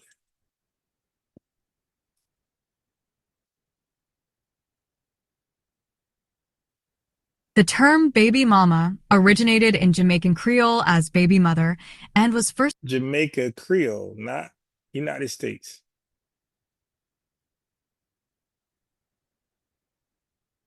as baby mother and was first printed in the Kingston newspaper, The Daily Gleaner, in 1966. It was later formed in African American vernacular English and popularized in the 2000s. The exact origin is disputed, but it may have been influenced by the same term in Jamaican English or grammatical similarities between dialects.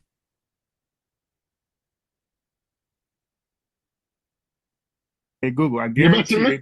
Okay, so now this is a little off topic, but a little bit on topic. So I'm debating a Jamaican tether about something totally off topic, but I wanted to show you how dishonest they are. You cannot have an honest conversation with them. You just can't. So listen to this conversation I had with him that's off topic. And he's wrong, but he just couldn't hold the L. He just kept going to just different rabbit holes. Listen to this guy, man. So I want you guys to experience the degree of difficulty they will try to bring you to just to be right when they're clearly wrong. This is a simple case of, oh, okay, my bad, bro. You were right. All right, let's move on. Look where it spawned to. Hey Google, I guarantee you they're talking about a suspect. They're not talking about No, they're not talking about no suspect. You ready? Let me find the video. Yeah, find that. Let me find the video. Because, all right, the name of the video is Don't Talk to the Police. Regent University School of Law. Don't talk to the police. And it's Regent University School of Law. 13 minutes and 55 seconds. Hey Google, I guarantee you they're talking about a suspect. They're not talking about No, they're not talking about no suspect. You ready? Years later, when he was a justice on the Supreme Court, Justice Jackson stated, quote, any lawyer worth his salt, today we would say his or her, will tell the suspect.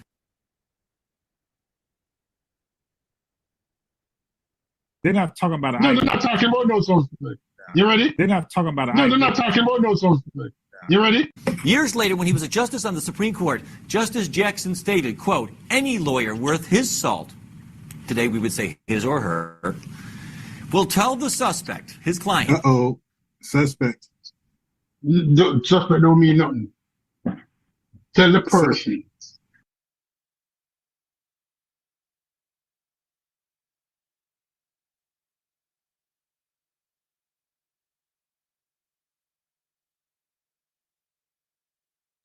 Okay, as you can see, I proved my point already. This is the time he should have said, bro, you're right, let's move on. Okay, because I said that I guarantee you the link, this is his source, this is his YouTube link. I said, I guarantee you, I've never heard it, I know nothing about it, but I know American law more than a tether. And I'm that confident. I said, bro, I don't give a damn what link he show you. I guarantee you it's gonna say suspect because I know American law. So he pulled it up, it says suspect. And then all of a sudden he says suspect means nothing. And suspect means person. Like, are you serious? So when the Constitution said persons, they were talking about suspects. Like, dude, suspects are people that are involved in a crime. How are you talking about? But this is the tether lies they would do just to be right. Will tell the suspect, his client. Uh-oh. Suspect. Suspect don't mean nothing. Tell the person. Continue. Continue playing. Continue playing. Continue playing. So then he didn't want me to point out it said suspect. Continue playing, and then like they are very belligerent, combative. So we're playing a video. It says suspect, exactly what I suspected it would say, pun intended. I can't point that out, right? I just gotta play the video. This is tether logic.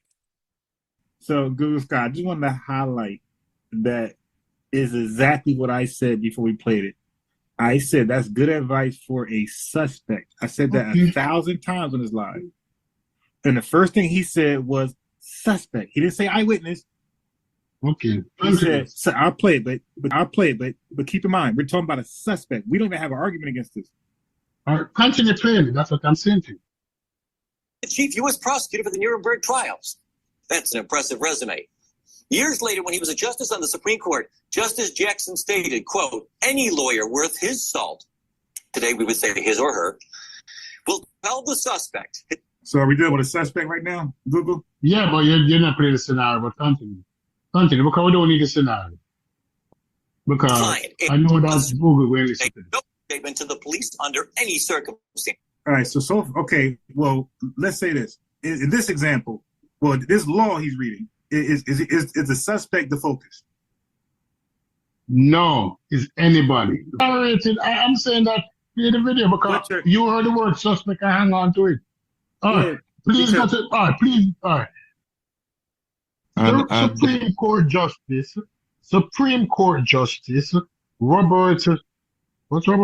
Robert Jackson. You can look him up. This is what he wrote, and this is when he wrote it. He said, any lawyer worth his salt will tell the suspect in no uncertain suspect mean the person that the police is questioning. No. That's where you're wrong. That's where you're wrong. No, you're wrong. You're wrong. Robert Jackson. You can look him up. This is what he wrote, and this is when he wrote it. He said, any lawyer worth his salt will tell the suspect in no uncertain suspect mean the person that the police is questioning. No. That's where you're wrong. That's where you're wrong. No, you're wrong. You're wrong. Suspect's the person they think did the crime. Yes. And look, and he said exactly what I just said. I kept saying suspect. He read it. He read it. No. This is no. I'm reading what the justice says. But then if you go to other things, they say, why shouldn't you talk to the police? Okay, so that's the degree Tether would go to just a lot. Tether's like king of Kampala. Like, dude, we know Akata is used. It's all okay. So this is for the king Kampalas out there that want to defend Akata. Why y'all never say it when FBA do something great? Why is it only used in a negative context? When white people use the N-word towards us, it's never in the positive context. It's normally used in a negative, degrading context. So we got a king of Kampala, this tether or tether supporter, don't know where he's from. But I know one thing or two things. He's either a tether or tether supporter. And we don't like tether support, and we don't like tether supporter support. We don't want y'all subscriptions, donations, likes, none of that shit. The best thing for you to do over here is be timed out for 1 million years. We're not gonna allow y'all to change the narrative. He gonna go to the denotative definition. Like there's not a colloquial or connotative definition out there. Dude, stop. Like you said, Wiki shows you exactly what it was. We even played a guy from the continent who was in the continent. We know what it is, man. It's a derogatory term. And for you tethers to act like it's not, thank you. Because when I rinsed you guys up prior to this, to me addressing you guys, I didn't know who was who. But now that we're talking about these topics, I get to see who is who and unrinse you. And then the chat gets to exercise mob justice.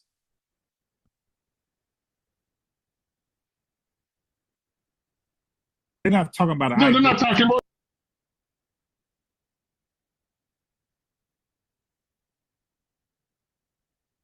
Okay, y'all can create all the fake YouTube names you want. They're not talking about No, they're not talking about no suspect. We still You ready? Look, you heard them? They're not talking about a suspect. Okay. So now Jamaica has this huge problem, right? So they're in our business, watching our pockets. All right, but Jamaica, what you guys don't know, that they have a sex offender problem in Jamaica. Not 90 years ago, not 400 years ago. We're talking about now. They have a sex offender tolerance. So all this Bati boy, boom, bye, bye, the Bati boy, stop. These guys are so Bati boy tolerant. They are so 69 God tolerant. Listen. The Sex Offenders Registry in Jamaica, established under the Sexual Offenses Act, 2009 and operational since July 2014, is managed by the Department of Correctional Services 1. It mandates registration upon conviction for specified sexual offenses, with offenders being monitored for at least 10 years. However, despite its structured approach, the registry remains confidential, accessible only to certain individuals and organizations with a legitimate interest. Advocates for making the registry public argue that it would empower citizens to make informed decisions about their interactions, thereby enhancing community safety. They believe that the secrecy of the registry leaves victims and potential victims unprotected. Further, so Jamaica is choosing to protect the sex offender, the convicted sex offender over the victim. And the victim, in most cases, are boys and girls. So we got this boom, bye, bye, and the Baji boy. They got that thing going on amongst little boys and little girls. So these are a bunch of men who are into little boys, violating them sexually, and they're protected by their government. So when you guys think Jamaica is so anti-boom, bye, bye, the Baji boy, that's cat. That's cat. They are very tolerant and supportive of same-sex sexual interactions as somebody from UK. Furthermore, public access to the registry would promote transparency and ensure that convicted offenders are adequately monitored. However, opponents of a public registry argue that it could lead to vigilantism and further stigmatization of offenders who have served their sentences. The National Security Minister, Dr. Horace Chong, has directed his ministry's legal team to review existing legislation to determine whether it allows for wider sharing of information on convicted sex offenders. So you're saying to me that it's literally since 2011 that it was reformed. Okay, so keep in mind, she said 2011 it was reformed, right? So watch this. Keep in mind what she said. 2011 it was reformed. Whether it allows for wider sharing of information on convicted sex So offenders. you're saying to me that it's literally since 2011 that it was reformed since 1992. Since 1992. So before that, the man named Rape on a Galang. I know now. Okay, so she said, okay, so before that time, men were raping women and nothing was happening. So he's saying that it was reformed in 2011. So between 2011 and 1992, these barbaric, primitive guerrillas in Jamaica were just raping women with impunity. Okay, that's what she just said. I'm gonna go back because she spoke a little fast. You know that Jamaican dialogue. Okay, so actually I'm gonna slow it down for you guys. I'm gonna slow it down because she spoke pretty fast. I'm gonna slow it down just a little bit. Since 2011 that it was reformed since 1992. Since 1992. So before that, the man named Rape on a Galang. I know now. So before that, a man was raping a woman and nothing was happening. Yo, that's why they love Drake. Okay? That's why the Caribbean love Drake and hate Kendrick Lamar. They're like, yeah, that's part of our culture, bro. That's part of our manhood. We just grab them by the PUSSY.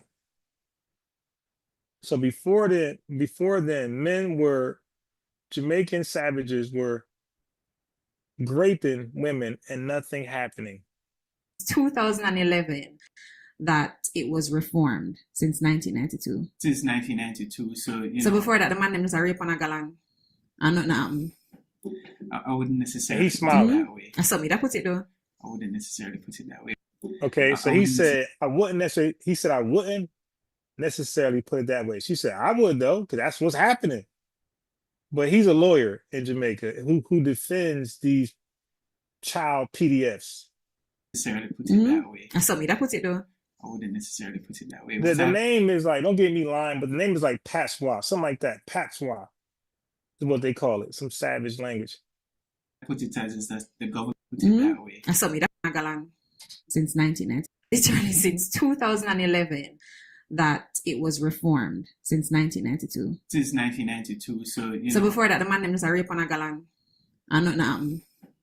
I wouldn't necessarily put it that way. I saw me that put it though. I wouldn't necessarily put it that way. What I put it as is that the government saw a problem and they took the necessary step to make the necessary changes. Them tiptoe. But anyways, to make the necessary changes. And she said they tiptoe. They tiptoe. They're taking their sweet time to hold these child PDFs accountable. Digress. Okay, so now let's talk about basically the Sex Offenders Act, right, but then you were saying that the registry. So the registry started in 2011 as well? So the legislation was officially enacted in 2011, but the Sex Offenders Registry itself was officially set up as in physically in 2014. Okay. So anybody believes FBA is unnecessary, ask for the link or phone number.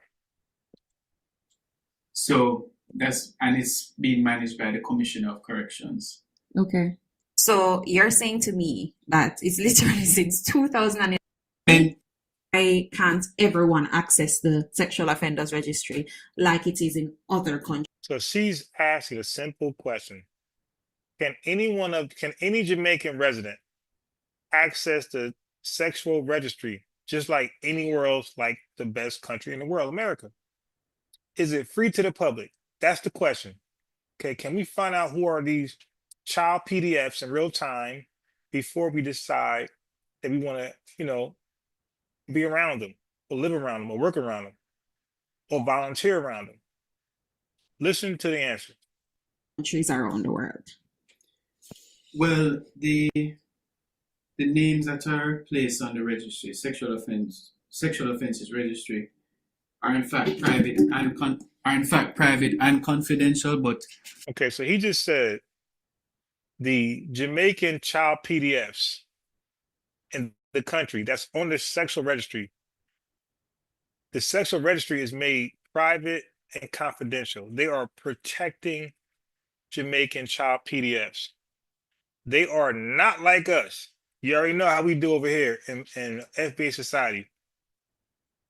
Who are you so we can physically do something to you or at least delineate, remove you out of our inner circles, put you over there somewhere. Okay. I think for good reason, because we have to bear in mind that even though someone is convicted of a sexual offense, they still have to meaningfully contribute to society. And it may. No, they don't. Look at her face. They are literally protecting child PDFs. So stop acting like these guys are like, no, they're savages, man. Maybe a situation they still have to meaningfully contribute to society. And it may be a situation where they're placed on the list and unable to get work or a meaningful job or schools. Or you understand what I'm saying? No. I don't either. I'm going to be real with you. Because to me, I can't everyone access the sexual offenders registry like it is in other countries around the world. Well, the names that are placed on the registry, sexual offenses registry, are in fact private and confidential. But I think for good reason, because we have to bear in mind that even though someone is convicted of a sexual offense, they still have to mean the hopes a child PDF will be productive. And you hear this goofiness? Fully contribute to society. And it may be a situation where they're placed on the list and unable to get work or a meaningful job or schools.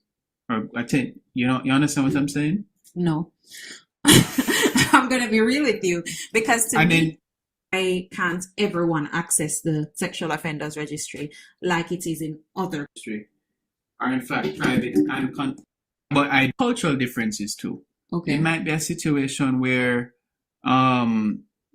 somebody may just easily access the list, see that this person was convicted of, say, child molestation or a child rape allegation that, well, it's no longer allegation if they're convicted.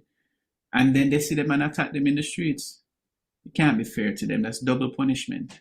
He said a child PDF on the registry and being made public. Somebody can look it up and see who it is and attack them on the streets. And he said that's not fair because double punishment.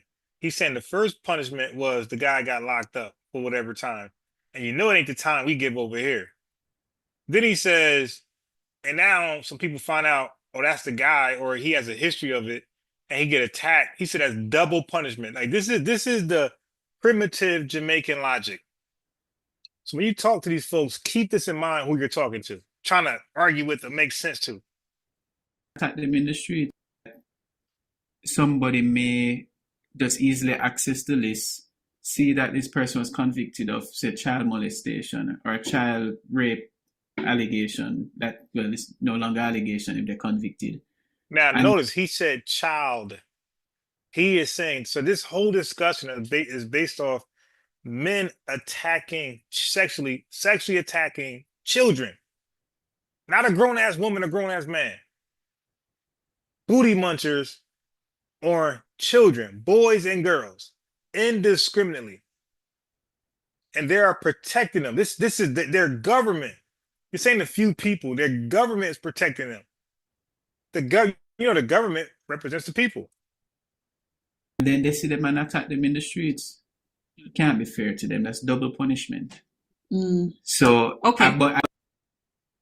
So again, what's the theme? The theme is Tariq Nasheed went from global empowerment, all inclusive of the Black diaspora and the continental African, into what we got going on to combat white racism. This is why I'm playing this video.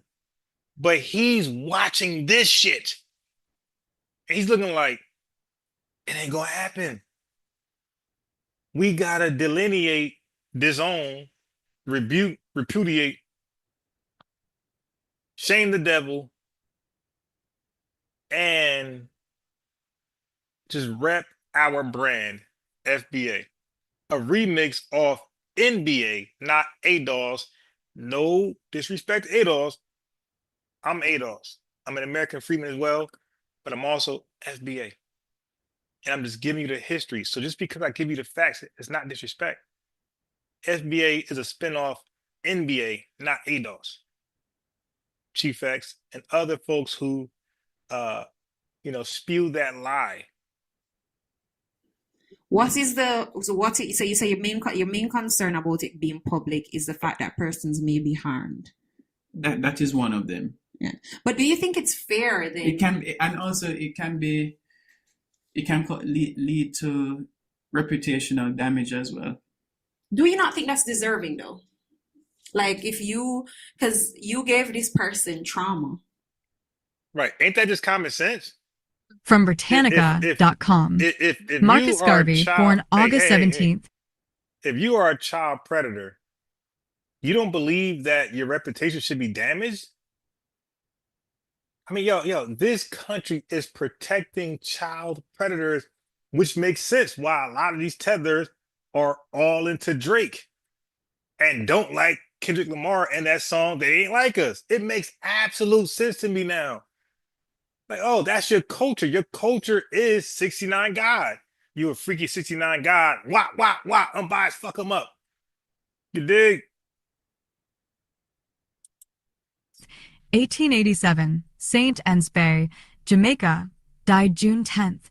1940, London, England, was a... So now what I'm going to do is I'm gonna give you Garvey. Please pay attention to this right here. It's very important because they mention Garvey. They sometimes mention W. Du Bois along with them. But what these RBGs and Pan-Africanists, like Brother Reggie, what they never do is mention A. Philip Randolph. They always mention W. Du Bois. But the real guy, when you read history, the real guy who was opposed to Marcus Garvey, it was not W. Du Bois. It was A. Philip Randolph. And you're gonna learn that. You're gonna learn right now, because I'm gonna play a little bit about Garvey. Then I'm gonna show you about A. Philip Randolph. Then I'm gonna go back to Garvey. Okay. So listen, A. Philip Randolph is the FBA. You guys want to know who he is. You see how thorough you see how I brought you Robert F. Williams, right? How thorough he was. Wait till I show you guys how thorough A. Philip Randolph was. Listen to this fool Garvey. From Britannica.com. Marcus Garvey, born August 17th, 1887, St. Anne's Bay, Jamaica, died June 10th. 1940, London, England, was a charismatic Black leader who organized the first important American Black nationalist movement, 1919 to 26, based in New York City-S Harlem. Largely self-taught, Garvey attended school in Jamaica until he was 14. After traveling in Central America and living in London from 1912 to 1914, he returned to Jamaica, where, with a group of friends, he founded the Universal Negro Improvement and Conservation Association and African Communities League, usually called the Universal Negro Improvement, UNI, on August 1, 1914. It sought, among other goals, to build in Africa a Black-governed nation. Failing to attract a following in Jamaica, Garvey went to the United States. Failing in his homeland to draw a bunch of Jamaican primitive folks to his plan. He went to where it's popping. He went to reasonable Black folks who don't support child PDFs. Okay? So he left the savages to come to the United States illegally, by the way. Illegally, to us over here. The most reasonable Black people in the world. Okay?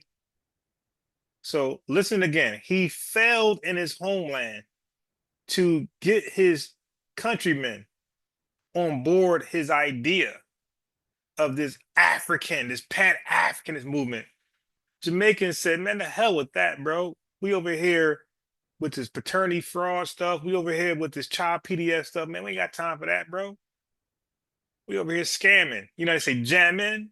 What's that song? Jamming. Remix. Scamming. That's what we doing. We ain't trying to do no PR stunt like that. 1914. It sought, among other goals, to build in Africa a black-governed nation. Yeah, you're right. Failing to attract a following in Jamaica, Garvey went to the United States in 1916 and soon established branches of the UNIA in Harlem and other cities with significant black communities in the North. His slipshod business methods, however, and his doctrine of racial purity and separatism, he even approved of the white racist Ku Klux Klan because it sought to separate the races, brought him bitter enemies among established black leaders. You heard that? So when he met with the KKK, again, this is a tether coming to our country, don't know in our history, and he's meeting with our ops. Yo, you don't know that? That now, it cassettes. He claimed to have been in London learning from people from West Africa and people from this country, FBAs, about both cultures. Well, dude, you didn't know we don't rock with the KKK? So when he came over here with shenanigans, this Black Star Line cruise to Jamaica, I'm sorry, this cruise to Liberia, right? You don't want to learn our history? You don't want to know what's going on politically right now? Yo, our black leaders are not trying to relocate to Africa. We're fighting for civil rights. So if you're going to come to our country, you tether, you respect us, and you fight, you join the fight, you damn dog. You don't come over here starting your own movement, disrespecting what we're doing over here. But that's their arrogance. Don't forget, it was rejected in Jamaica. So he comes over here and he picks on the have-nots, the uneducated, right? The half-retarded of us. And he gets them on board this UNIA bullshit that you're going to find out about. Including labor leader A. Philip Randolph and W.E.B. Du Bois, head of the National Association for the Advancement of Color and Business Methods, other cities with significant black communities in the North. His slipshod business methods, however, and his doctrine of racial purity and separatism, he even approved of the white racist Ku Klux Klan because it sought to separate the races, brought him bitter enemies among established black leaders, including labor leader A. Philip Randolph and W.E.B. Du Bois. Okay, it said labor leader. This is the early 1900s. Labor leader. Because white people were labor restrictionists, meaning that they didn't want nobody in this labor union shit outside of themselves. A. Philip Randolph was a labor leader, right? In the union shit they was trying to make private. He was like, nah. And by the way, this is New York. So tethers, what they'll do is at this time, they will flee their country, their fell homeland, and they will go to the softest part of America where the least Jim Crow was happening. So they'll go to New York.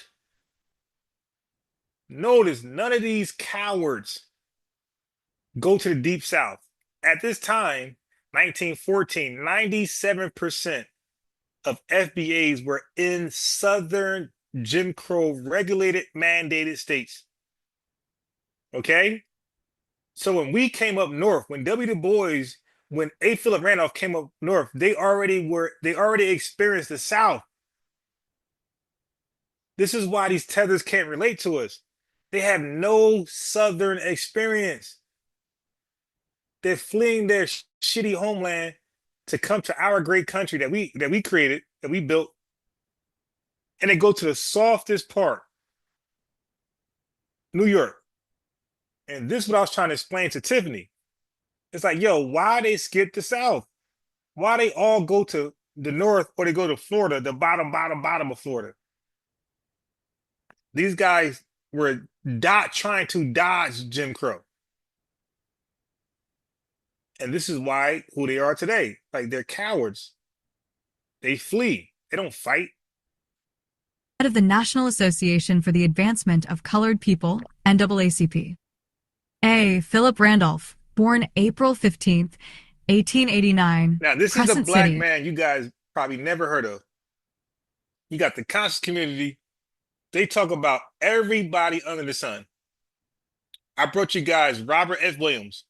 The conscious community never in their life, ever.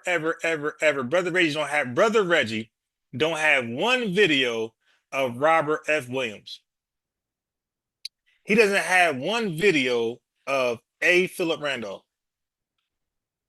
Like, how are these guys blatantly ignored in your blackology? These were big, significant figures, pause, straightening. How were you able to omit them? And you guys claim to know Black history. How are you to teach Black history? How long these guys been online? With the elders. Offline with the elders. How are you consistently able to justify omitting Robert F. Williams and A. Philip Randolph? So one more time. Listen to A. Philip Randolph. This dude was a G. Him and Robert F. Williams were G's. The real G. Great. Not gangster like these piss ants. Great. Association for the Advancement of Colored People, NAACP. A. Philip Randolph, born April 15th, 1889, Crescent City, Florida, U.S. Died May 16th, 1979, New York, New York. Was a trade unionist and civil rights leader who was an influential figure in the struggle for justice and equality for African Americans. In 1925, as founding president of the Brotherhood of Sleeping Car Porters, Randolph began organizing that group of Black workers and, at a time when half the affiliates of the American Federation of Labor, AFL, barred African Americans from membership, took his union into the AFL. Given his stature and his record of racial and labor radicalism, it may be news to some that A. Philip Randolph was also an immigration restrictionist. Hey! He was an immigration restrictionist. Do you know what that means?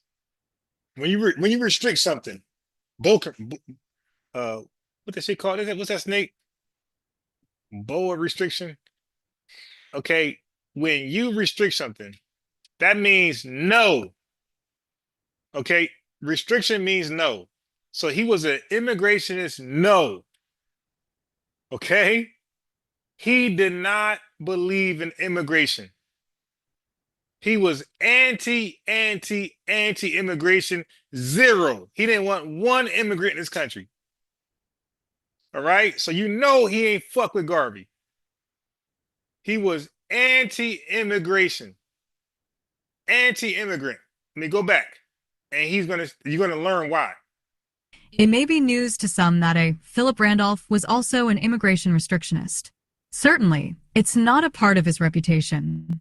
Indeed, Randolph's biographer, Jervis Anderson, ignored the forthright position Randolph took. Point one among modern national Black leaders, Randolph was virtually alone on his immigration position. By exploring the nature and origin of Randolph's position on immigration, we might gain a better understanding of both the pro-immigration and pro-restriction impulses among 20th century national Black leaders. Okay, so he was basically alone. So you see, so they mentioned W. Du Bois, these brother Reggies.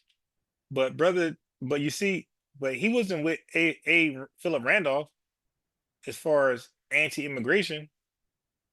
So like they never talk about the writers, A.G. Gaston, R.F. Williams, A. Philip Randolph. I gotta bring these people to you. But these fake ass Blackology leaders, they don't do it. But they'll say they're the teachers. I would like to argue that what made Randolph different was that he was a native-born labor leader in an age when labor was restrictionist. The historian Arnold Shankman has concluded that the Black community had a definite position on immigration, saying Blacks favored immigration restriction, for they were persuaded that the steady influx of foreigners was an obstacle to their own economic advancement. Randolph and restriction. If the perceived contradiction between their restrictionist desires and inclusionist principle led civil rights leaders to silence, not all national Black leaders were silent. In August of 1924, A. Philip Randolph articulated 1924. Okay, this is during the Garvey reign. Were silent. In August of 1924, A. Philip Randolph articulated the most thoroughgoing opposition to immigration. Instead of reducing immigration to 2% of the 1890 quota, we favor reducing it to nothing. Okay, so immigration was reduced to 2%. A. Philip Randolph was so much of a writer, he said that's not good enough. I want immigration reduced to zero. I don't want no Garveys coming over here. We favor shutting out the Germans from Germany, the Italians from Italy, the Hindus from India, the Chinese from China, and even the Negroes from the West Indies. What? He called them out by name. He said, even the Negroes from West Indies. He called the West Indians out by name. He was not rocking with Garvey. Look at his picture. He looked thorough as hell. You dig? Look at his picture. He looked like somebody to play with. This dude was standing on business. Listen again. We favor shutting out the Germans from Germany, the Italians from Italy, the Hindus from India, the Chinese from China, and even the Negroes from the West Indies. This country is suffering from immigrant indigestion. Randolph made clear that his reason was economic and social. It is time to call a halt on this grand rush for American gold, he said, which overfloods the labor market, resulting in lowering the standard of living, race riots, and general social degradation. The excessive immigration is against the interests of the masses of all races and nationalities in the country, both foreign and native. 14. Randolph's restrictionist position may have very well been influenced by his experience as a Southern migrant to New York City amid the... As a Southern migrant to New York City, in order to be stamped, to understand the Black experience, you need to experience the South. Okay, so he was a Southern Black man, FBA man, who went to the North.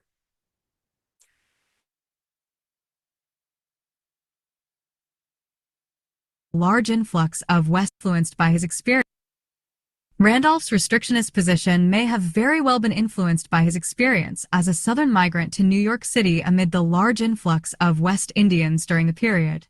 Born in 1889 in Jacksonville, Florida, Randolph moved to New York at the moment that West Indians as well as African Americans were arriving in the city in large numbers. 15 in 1930, over 50,000 foreign blacks lived in New York. 16, as Du Bois' second reason for silence reveals, many African Americans were hostile toward West Indians. Certainly Randolph also could be harsh on West Indians. Yet his basis of criticism of West Indians lay in their political shortcomings, not their economic competition or ethnic chauvinism. For all their talk of resisting oppression, West Indians, Randolph believed, did not take the appropriate steps to organize against discrimination. Most notably, Randolph castigated West Indians for not becoming citizens of the United States. To challenge discrimination, blacks, he held, needed political power, and such power could only be garnered by citizens. It is also elementary that whether one be a citizen or not, he is affected by the legislation of the country where he happens to be residing. He called for black immigrants to follow the example of the Jews and the Irish who had become citizens to increase their clout. Garvey's Pan-Africanism, the idea that peoples of African descent have common interests and should be unified. Historically, Pan-Africanism has often taken the shape of a political or cultural movement. There are many varieties of Pan-Africanism. In its narrowest political manifestation, Pan-Africanists envision a unified African nation where all people of the African diaspora can live. Du Bois' famous statement was made with the clear knowledge that many Africans living on the African continent suffered under the yoke of European colonial rule. Garvey's influence declined rapidly when he and other UNIA members were indicted for mail fraud in 1922 in connection with the sale of stock for the Black Star Line. He served 2 years of a 5-year prison term, but in 1927 his sentence was commuted by U.S. President Calvin Coolidge, and he was deported. President Joe Biden pardoned Garvey in 2025. Garvey was never able to revive the movement abroad, and he died in 1940 in England. His body was returned to Jamaica in 1964.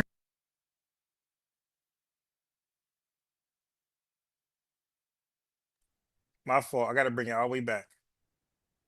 There's some things missed just now.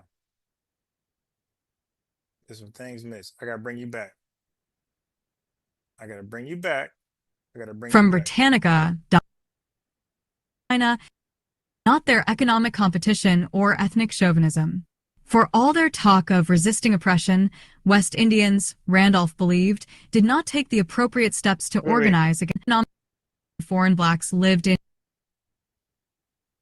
Randolph's restrictionist position may have very well been influenced by his experience as a Southern migrant to New York City amid the large influx of West Indians during the period. Born in 1889. So when these tethers talk about they experience redlining, even Lord Jamar said his father, his Guyanese father, experienced redlining. You dig? Our thing is, bro, miss me. If you didn't have Southern experience, nigga, you not FBA. Because we were all in the South. Y'all niggas came over here in the goddamn North or the East Coast. They come to New York and Florida. The bottom of Florida at that. No. If y'all don't got no damn Southern experience, shut up. In Jacksonville, Florida. Randolph moved to New York at the moment that West Indians as well as African Americans were arriving in the city in large numbers. 15 in 1930, over 50,000 foreign blacks lived in New York. 16, as Du Bois' second reason for silence reveals. So we got the numbers. We got the numbers. So Stu Pease was right about that. 50,000. Okay, I'm gonna put that in the chat. 50,000 tethers came over here around the 1930s. So we got the numbers.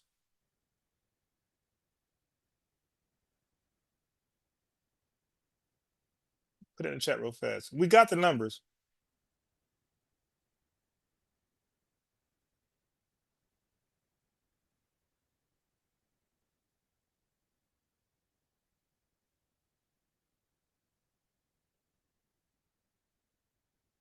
Niggas skip the Jim Crow South.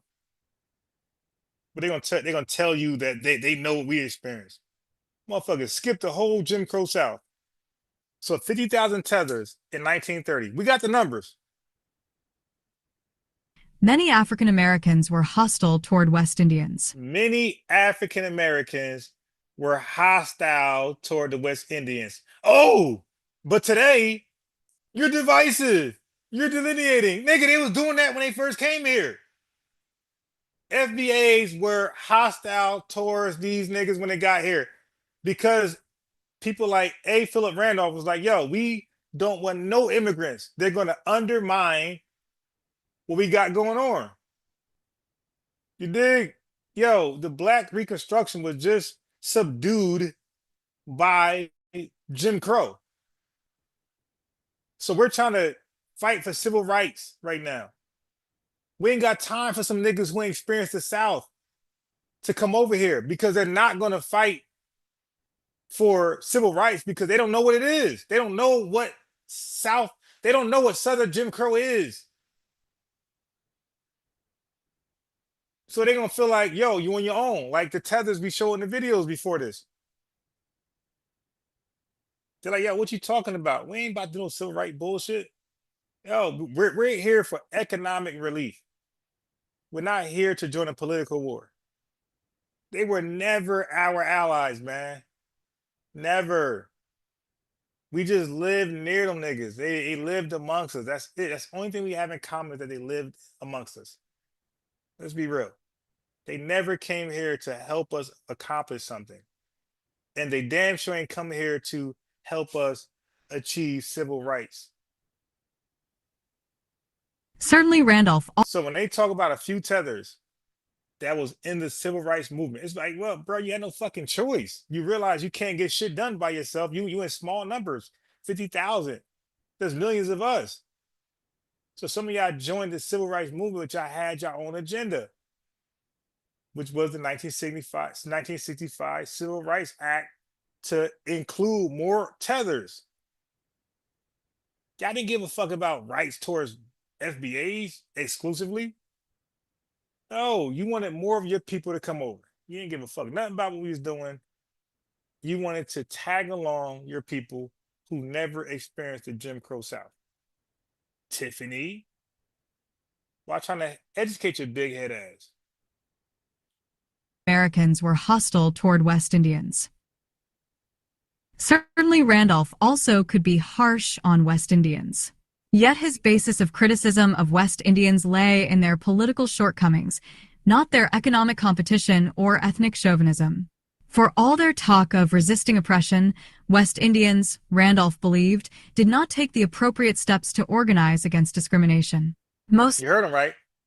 Philip A. Randolph criticized the West Indians for not joining us in criticizing racial discrimination, racial segregation, these type of shits, right? So he said, yo, y'all come over here cosplaying, but y'all not really down. Tupac said, are you down?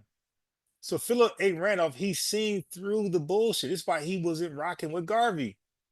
That's why they said Garvey must go. They started the Garvey must go campaign. They realized, yo, these dudes, they look like us, but they're not trying to organize and really fight the system. They're trying to assimilate and pick a spot where they can hide under a rock and get crumbs. These niggas ain't really fighting with us. Listen again. Chauvinism. For all their talk of resisting oppression, he said, for all their talk of resisting oppression, because all these goddamn tethers talk about Babylon, Babylon, Babylon's a beast. Babylon, we gotta get rid of Babylon. You know the niggas be talking. Babylon, Babylon, Babylon is the beast. So he said, all that talk of resistance, you come over here and you're not on code. Listen again. Listen to A. Philip Randolph. He was a G. Criticism of West Indians lay in their political shortcomings, not their economic competition or ethnic chauvinism. For all their talk of resisting oppression, West Indians, Randolph believed, did not take the appropriate steps to organize against discrimination. They did not fight for civil rights. They didn't care. Listen, they were happy to be in a system of white supremacy as long as they get some crumbs.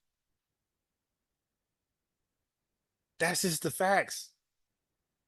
A. Philip Randolph said, they come over here, but they're not trying to really fight against discrimination or racial segregation. Like, these guys are compliant with their low caste,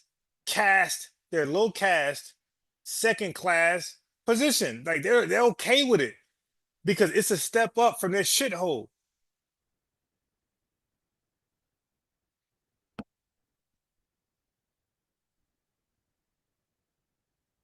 Okay, so Ricky, we don't care about nothing about your opinion, boy.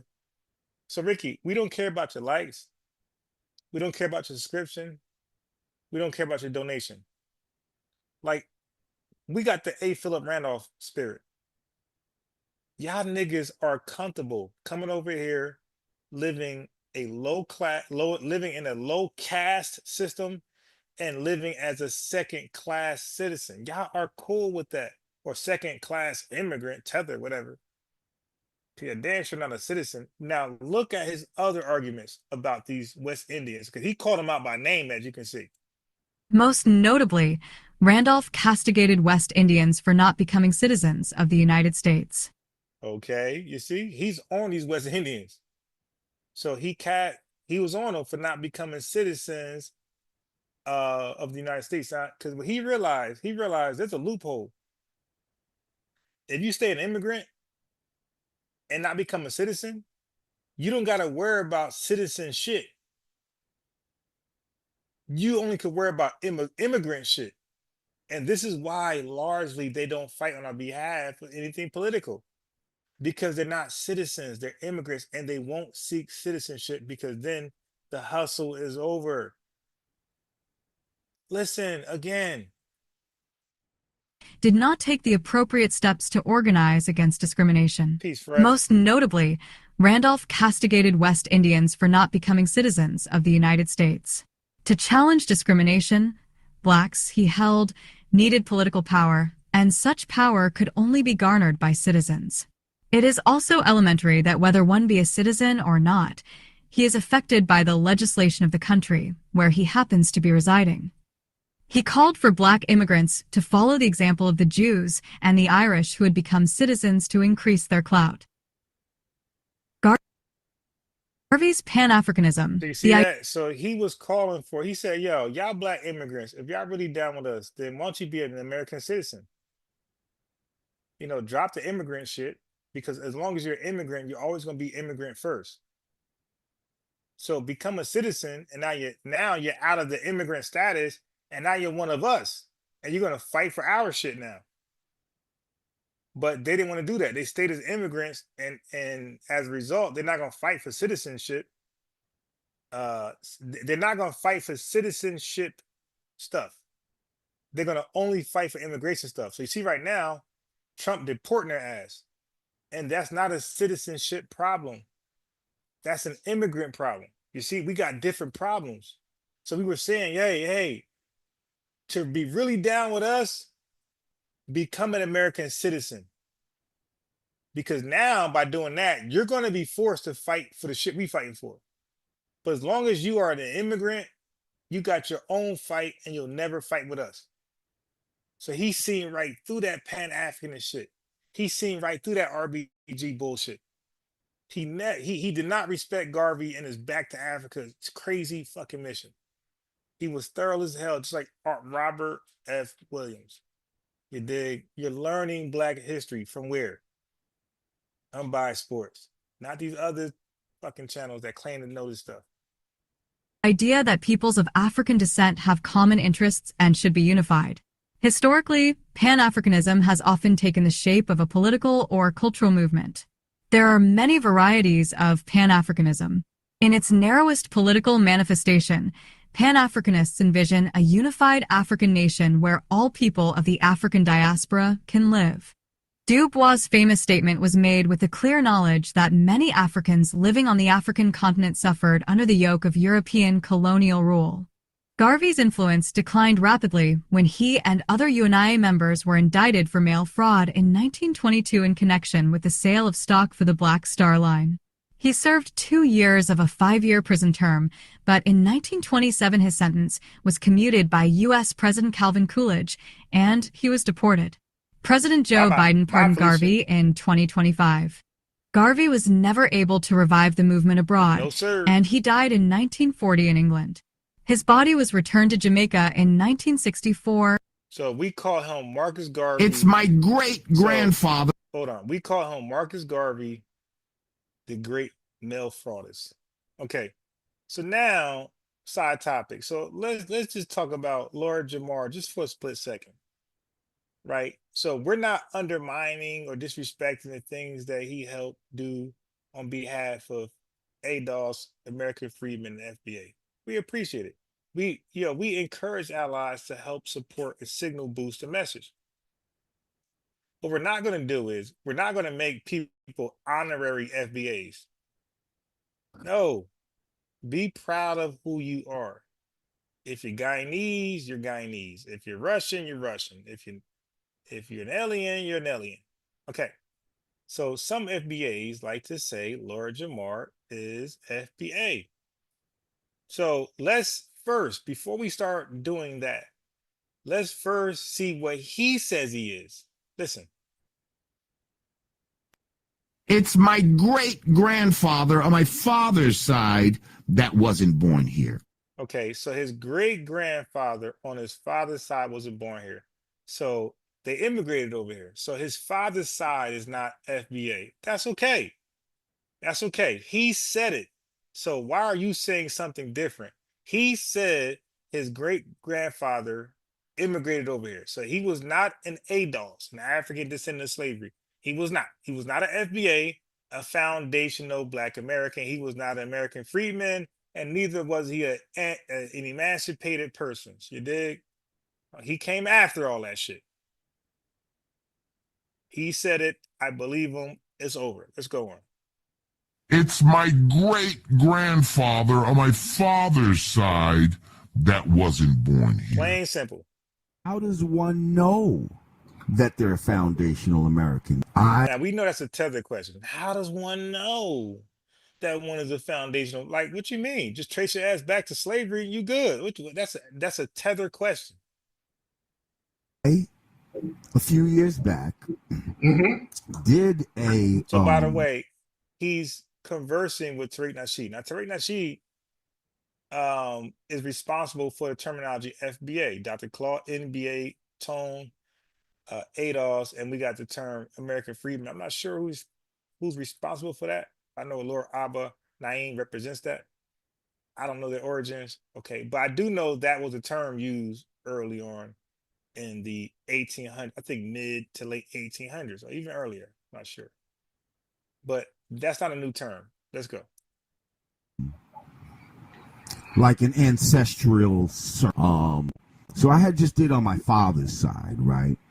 So he said, I just did it on my father's side. So if I did it on my father's side, that means my mother's side is question mark. Okay.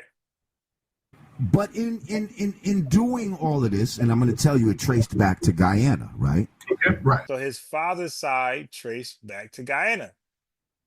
If your father's side traced back to Guyana, then be proud of being Guyanese. Okay, but you're not FBA on your father's side. So I had just did on my father's side, right? And I'm going to tell you it traced back to Guyana.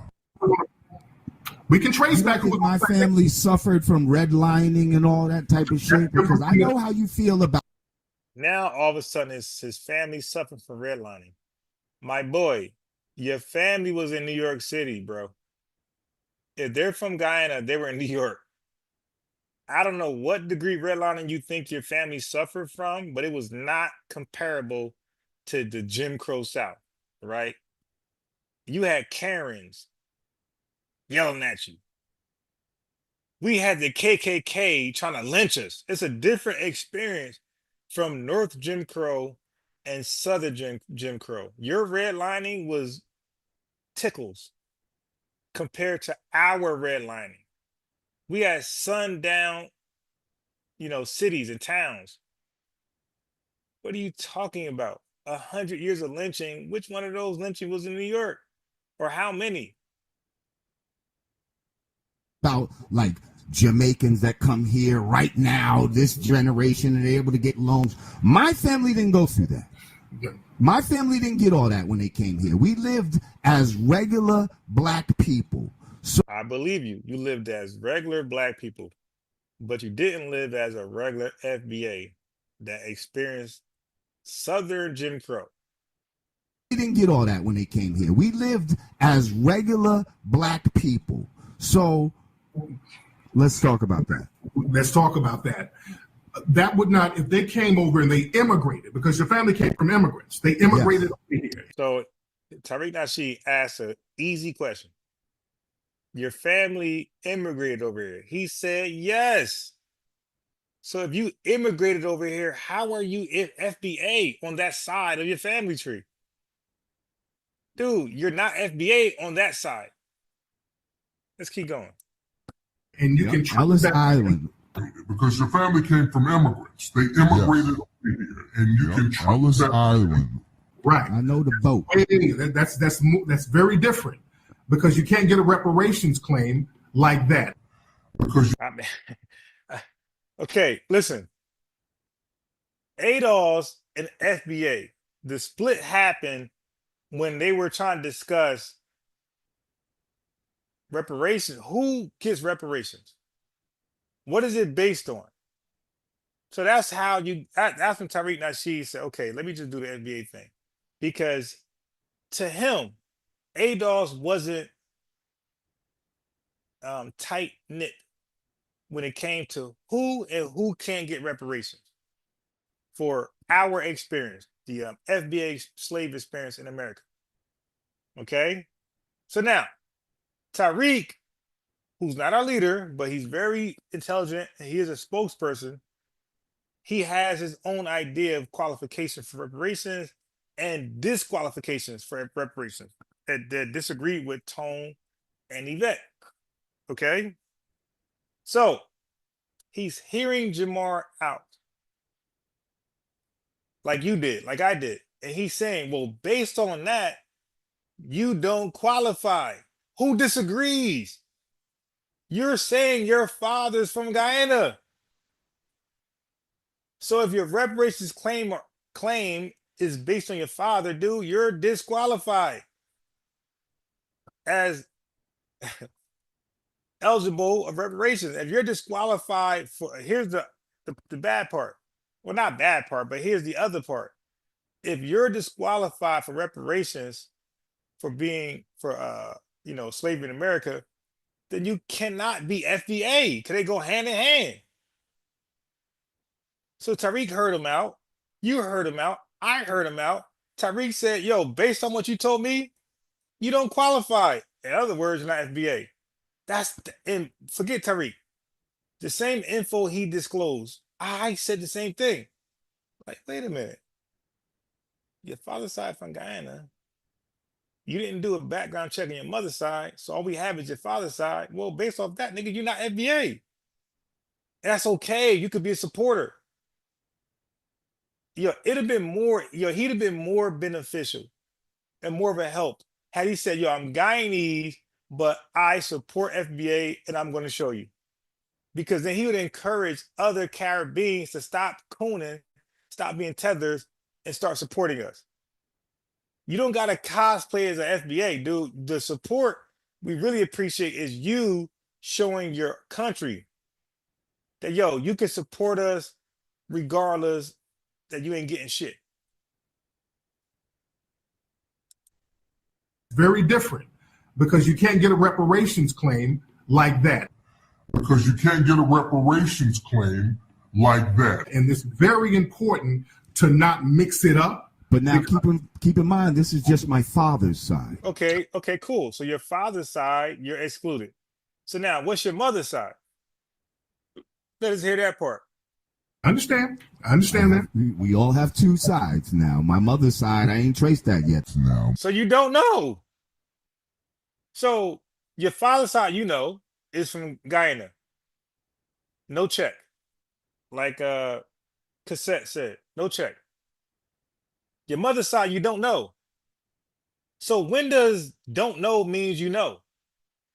So if your father's side is what you know, and you don't know your mother's side, how does that mean you're FBA? Like that's what confuses me. That's what confuses Tariq Nasheed. If you got any brain cells in your head, that will confuse you. It's like, dude, you need to, for yourself, not for us, you need to know where your mother is from. But who doesn't know where their mother, what FBA person doesn't know where their mother is from? How normal is that? But guess what? When you hear tethers talk, when they call into Tariq Nasheed, because I watch all of his videos, and only tethers or suspected tethers don't know where their mother's from. When an FBA person calls Tariq Nasheed, they know where their mother is from. That's the first red flag that you're probably not FBA, by saying, I don't know where my mother's from. Dude, what are you talking about? Like most of FBA homes, 70% of FBA homes are single parent, right? Mother, matriarch ran. So we know about our mother more than our father. Again, when you come to this country, you don't know that. We know our mother more than anybody else because we only been in the house with our mothers. We know where our mothers are from, fool. You know where your mother's from, dude. You're 60 years old, you're 90 years old, you're 120. You know where your mother's from. You think if you disclose you're Guyanese, you think Tariq Nasheed ain't gonna want to talk to you. He'll still talk to you. We appreciate allies. You heard Godfrey. Godfrey spilling the beans. We rock with Godfrey. Godfrey been loyal as hell. Yo, Godfrey represent Nigeria to the fullest. Too bad Nigeria don't represent themselves to the fullest. Nigeria's a shithole. But Godfrey, he represents Black excellence when he speaks. He's the sole saving grace of Nigeria and America. Okay? But the rest of y'all Nigerians, I ain't shit. Until you demonstrate, like Godfrey, that you're, let us know, like talk some, you know what I mean? Come here and be real. All right, so the absence of knowledge doesn't mean knowledge. So he said his dad is from Guyana, his mom you don't know. So until you know your mom is, nigga, you Guyanese. No check. Mix it up. But now keep in mind, this is just my father's side. I understand. I understand that. We all have two sides now. My mother's side, I ain't traced that yet. Y'all would know who the southern side of her family was. So if y'all don't know, that means she's from the Caribbean. So look at Turkey that she conclusion. It's like, yo, Fresh, you just said it. Yo, Tariq just made he's like, yo, if you don't know where your mother's side is, then most likely she's from the Caribbean, bro. She resided in New York somewhere, New Jersey, Maryland, somewhere over there, or even Florida. But if you don't know your mother's side, bro, you're lying for one. And secondly, you're not FBA on that side of the family. So all you have left is your father. But don't forget, I showed you videos of jackets. So even their father is in question. So even if their father was traced, we can't believe it because their mom be pointing to any man as a father. So they, more than anybody, need to show that paperwork. Do a DNA test. The Jamaicans got the highest paternity fraud in the country. They have a problem. Houston. 34.6 of fathers in Jamaica are not the father. So Lord Jamar, yo, your issue is worse than what you think it is. Understand that you don't know your dad. That's one thing. And your mom didn't tell you where your grandmother was from? Your mom didn't say shit? She had to come from somewhere, either immigrated from another country or came from the South. If she's black, right? It's just find out where your parents are from and where your So I put my Cash App in there for those who got it. If not, no big deal. I ain't here panhandling. But I like to feel appreciated because all I do, bro, I've been up since 5 a.m. working on what I got free tonight, this evening.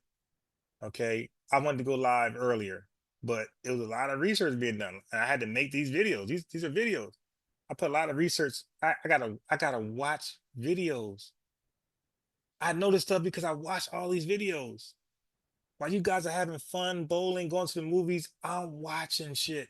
I'm reading stuff for you guys. You dig? So again, not everybody got it, no problem. But for those who got an extra little something, my cash is up there, and you're rewarding me for my research. I'm giving you the info. You know what I mean? This is what it is. I'm doing the research for you because I'm an expert. I'm an expert researcher, as you're finding out. grandparents are from. Your grandmother. But Matt Hoffa got a dumbass show called my Expert Opinion, and the nigga ain't no damn expert. Like, what makes him an expert? He's a failed battle rapper. You dig? Like, what makes him an expert? And then, like, what resume he got for being smart or information? Like, dude, what are you an expert on? Like, you've never demonstrated you're an expert on something, but he got a show called My Expert Opinion. That shit weird as hell. Like, dude, that's a contradiction to your lifestyle. You the dumbest dude on your show. It's just find out where your parents are from and where your grandparents are from. Your grandmother, if you knew your grandmother has a birth certificate, brother. Look at the birth certificate and see where she was born. And then see what her mother and father's name was. It's on the birth certificate. And then see where they were born. You trace it back like that. And if you can go all the way back to the 1870 census, that make you a foundational Black American. All you got to do. See, so for Turk, now see, this ain't a hard thing to do. And for y'all, you know, like you guys loved Lord Jamar, you could love him, but he's a supporter. He's not with the lineage. But listen, guys, just because you're not with the lineage doesn't make you a tether. As long as you support us, you're just Guyanese. But if you are in our way and you undermine us, that's what makes you a tether. So Lord Jamar is not a tether as long as he keeps supporting us and, you know, get out of our way. He's a supporter, but if he gets in our way, then he's a tether. But right now, as it stands, he's not a tether. He's a Guyanese supporter of FBA, and we applaud him. Keep up the good work, my boy. It'll pay off. Trust me. You just trace the parents back.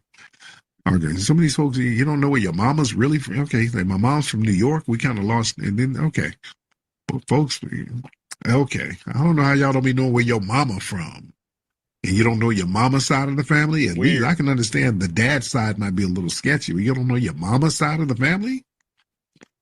See that raises red flags. I mean, hey, bro, it's just the obvious. So from FBAs to come at me for questioning Lord Jamar's ethnicity and his ethnical identifier, are you gonna question Tariq Nasheed too? Like, yo, this is obvious. Like, dude, these are, you don't know where your mom's from, dude. This is red flags, my boy. The family? See, that side might be a little sketchy, but you don't know your mama's side of the family? See, that raises red flags. That raises a lot of red flags from folks don't be knowing what their mama's side of the family is. All right. That's all right. That's weird.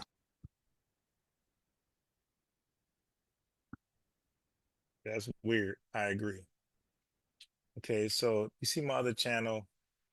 So of course, when I'm done with this live, I'm gonna re-upload it there. You dig? But anyway, so okay, so real quick, it's just a little bit off topic, but it's dealing with immigration, right? So now I'm gonna give you rebuttals. So now we got rebuttals for tethers, right? So now I'm gonna give you rebuttals for white Americans, all right? That white racists, white supremacists. I'm gonna give you rebuttals for them. All right. So I'm that thorough. I'm gonna give you arguments against tethers and white supremacists. Watch this. 1790 U.S. Census, which 1790 U.S. Census.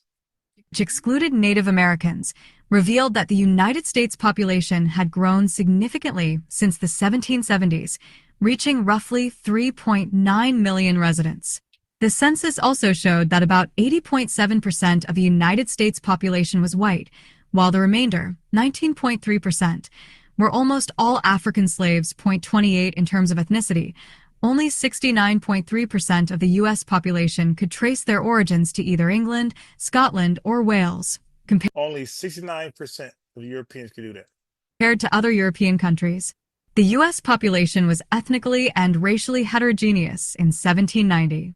In the same year, Congress passed the Naturalization Act of 1790, extending citizenship to free white persons of good character who had resided in the United States for 2 years and took an oath of allegiance. This is why y'all can't fuck with me, because I study black history and white history. The law excluded indentured servants, non-whites, and slaves from naturalization.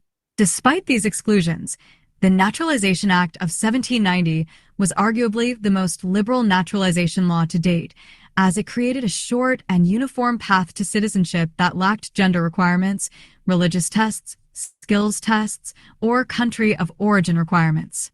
The law excluded indentured servants, non-whites, and slaves from naturalization. Despite these exclusions, the So keep in mind who cannot get naturalization. Naturalization Act of 1790 was arguably the most liberal naturalization law to date, as it created a short and uniform path to citizenship that lacked gender requirements, religious tests, skills tests, or country of origin requirements. Antebellum period. During the antebellum period, immigrants were mainly German, Irish, English, Canadian, and French. Okay, so you hear that? These are from the Europeans from the North and West. So these are immigrants, okay? You got to write this stuff down, man. You want to be sharp. These immigrants had different cultures and religions, particularly the German craftworkers and Irish Catholics, both of which created political backlash and prompted the emergence of nativist political parties in the United States. Beyond these issues, nativists also worried about wage competition, immigrants' use of You see this right here? So you got white Americans who were treating the Northern and Western Europeans as the immigrants they do coming from Mexico or the Caribbean. Just like, yo, man, nah, bro, wages gonna drop because they're gonna work for a lower rate. So they had the same bias that they have now against Mexicans and Hispanic people, period, and Black people from the diaspora and the continent Africa. Okay, so these Americans, man, Their racism, their bias was ruthless. They even said the same thing about their own European people, the Northern and Western Anglo-Saxons. Door relief, welfare consumed outside of institutions and other welfare programs, and the religious dichotomy between the new Catholic immigrants and the native-born Americans who were... So they were concerned. Now listen, right? Because in the 1970s and 80s, welfare, black people welfare. Well, you guys were complaining about welfare with the Northern and Western Europeans as well. Okay, so come on, miss me, dude. Yeah, y'all not ready. I will destroy white supremacists. primarily Protestant. Moreover, nativists were also concerned that Catholic immigrants would oppose slavery. Under the Lincoln administration, So they were concerned about getting too many Catholics over here because they would oppose slavery. They didn't want that. Congress passed both the Homestead Act in 1862 and the Act to Encourage Immigration of 1864. So they were trying to encourage immigration of 1864. So they passed the Homestead Act of 1862. One more time. You got it, guys. I'm connecting the dots for you. I'm the guy who's not having fun. You guys are bowling, going to the movies, hanging out. I'm the guy who's locked to his computer because I'm trying my best to signal boost his message. I throw the Cash App in there for a little something, you dig? Oppose slavery. Under the Lincoln administration, Congress passed both the Homestead Act in 1862 and the Act to Encourage Immigration of 1864, also known as the Contract Labor Act. The Homestead Act offered land grants to both U.S. citizens and immigrants who were eligible for naturalization and who were willing to settle and develop the land for 5 years. Our government was giving away millions of acres of land in the West and the Midwest, which meant that it was willing to undergird its white peasants from Europe with an economic floor. But not only did they give the land, they built land grant colleges with government money to teach them how to farm. Not only that, they provided county agents to further their expertise in farming. Not only that, they provided low interest rates in order that they could mechanize their farms. Not only that, today many of these people are receiving millions of dollars in federal subsidies not to farm, and they are the very people telling the black man that he ought to lift himself by his own bootstraps. And this is what we are faced with. Now, when we come to Washington, in this campaign, we are coming to get our check. So that was Dr. King when he learned about the 1862 Homestead Act in America. So of course somebody black had gamed him. I was like, listen, man, look what happened, bro. They telling y'all, they telling us FBAs to get it out the mud, and none of them got it out the mud. Like they had having slaves over here or enslaving people to do your work is not getting out the mud. And then coming over here being incentivized because of the Homestead Act and these land grants and free training of farming and subsidies, that's not getting out the mud.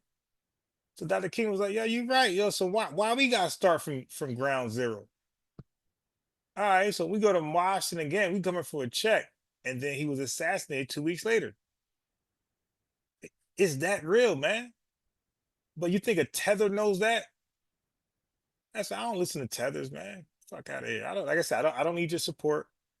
I don't need your donation. I don't need your subscription. You're like nothing. You can just go away. This is FBA business. The last consequential immigration law passed during Lincoln's administration was the Contract Labor Act of 1864, which allowed private employers to recruit foreign workers, pay their transportation costs, and contract their labor. Other congressmen refused to extend naturalization rights to Asians and American Indians. Ultimately, the Naturalization Act of 1870 only granted naturalization rights to aliens being free white persons, and to aliens of African nativity, and to persons of African descent. The federal government even seemed to initially interpret the newly ratified 14th Amendment, which stated that all persons born or naturalized in the United States and subject to the jurisdiction thereof are citizens of the United States and of the state wherein they reside, to prohibit birthright citizenship for the descendants of Chinese immigrants. The Progressive Era. Between That's all y'all Chinese folks coming over here. Like, yo, they wasn't rocking with y'all. You did. You were an afterthought. Running y'all mouths. 1861 and 1890, 10.4 million immigrants arrived in the United States. 10.4 European immigrants arrived in the United States, okay? From 1861 to 1890, 10.4 white Europeans from Northern Europe and Western Europe. No, I'm sorry. From Southern Europe and Eastern Europe. So omit the first part. Scratch on the record. Southern Europe and Eastern Europe. And 1890, 10.4 million immigrants arrived in the United States, mainly of Southern and Eastern European descent. This wave was more than twice the size of the previous wave, So there was which a previous wave before that. had 4.9 million immigrants of mostly Northern European descent who migrated. So 4.9 was was majority Northern European descent. So when you guys hear the terminology old immigrants, that's referring to Northern Europeans and Western Europeans. And when you hear the term new immigrants, that's referring to Southern Europeans and Eastern. So 10.4 Southern and Eastern Europeans, which is Albania, Armenia, Croatia, Italy, those countries. Okay, so Northern and Western Europe will be Belgium, the France, the German, Norway, Netherlands, people like that. You dig? To the United States between 1831 and 1860. By 1890, decades of immigration increased the foreign-born portion of the U.S. population to 14.8%. In this new wave, many migrants desired to work temporarily in the United States before returning home. You see, before returning home, they didn't have a brain drain problem. They went back home. They're not doing what you tethers doing, trying to stay over here forever. They went back home. They came over here for economic relief, skill sets, and they went back home and built up their homeland. They're different than, unfortunately, but these Europeans were different than tethers. They cared about their homeland. Return migration was not a new phenomenon. Lower transportation costs made the option more viable. During the early 1900s, many progressives argued that immigrants impeded the achievement of an ideal society, committed crimes, and abused welfare. Hey. Don't let that slide past you. So when these white racists talk their trash about black folks crime, black on black crime, whoa. Who were the first criminals? Because the 1870 Act, they said the Europeans were the criminals and abused welfare. So ho, bro. Let's not jump to the end of the movie. Let's go to the beginning. Why were you guys committing crimes and abusing welfare in the late 1800s and the early 1900s? One more time, run that back, Turbo. Achievement of an ideal society, committed crimes, and abused welfare more viable. During the early 1900s, many progressives argued that immigrants impeded the achievement of an ideal society, committed crimes, and abused welfare. You dig? You rub that pie back in their face. Apple pie? Well, here you go. You were the first criminals. You were the first welfare recipients that abused the system. What you talking about? Explain that. Others proposed that the government had a duty to protect natives from immigrants who supposedly... So natives are Americans, right? White Americans, right? So immigrants are the European North, South, East, West immigrants. So they had a duty, government had a duty to protect the nativists from the European tethers. Okay, it would be their tethers, to be fair. It would be their tethers. Depressed innovation and lowered native-born American wages. Scholars of the era... And they brought down the wages, right, Fresh? They were the first to flee. So it's like, yo, we'll cook you too. Y'all want to hop in this? We'll cook the tethers along with the white supremacists. Contended that certain ethnicities possessed immutable intrinsic characteristics that would prevent assimilation into American society. You heard that? They said these guys, these Europeans, had intrinsic issues that prevented them to assimilate as white Americans. So they looked at them as bell curve, you white people. You know what I mean? Born with a comprehension issue that was biological. You dig? So all the trash they talk about us, they first put on Europeans, north, west, south, east. I will cook one of these dudes, these women. Come on here with that shit. Cook you with a tether together.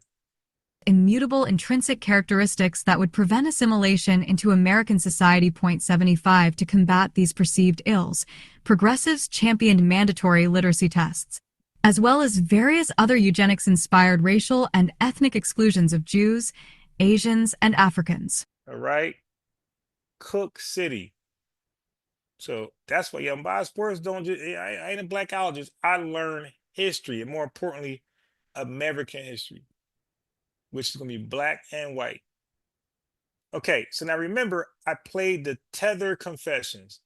All these women talking about their mom educated them, their mom brainwashed them to hate FBAs. Okay, so when Tariq Nasheed was pitching that global empowerment, he was coming across those videos. Why? Because he have a large support, right? He has a large support. So people are sending him videos. So you'll see the evolution from global empowerment to we all we got, we're FBA. Let's do it ourselves. Listen. South Africa, y'all should have been got them out. All them white supremacists, you should have got them out. All these white supremacists are on a global code.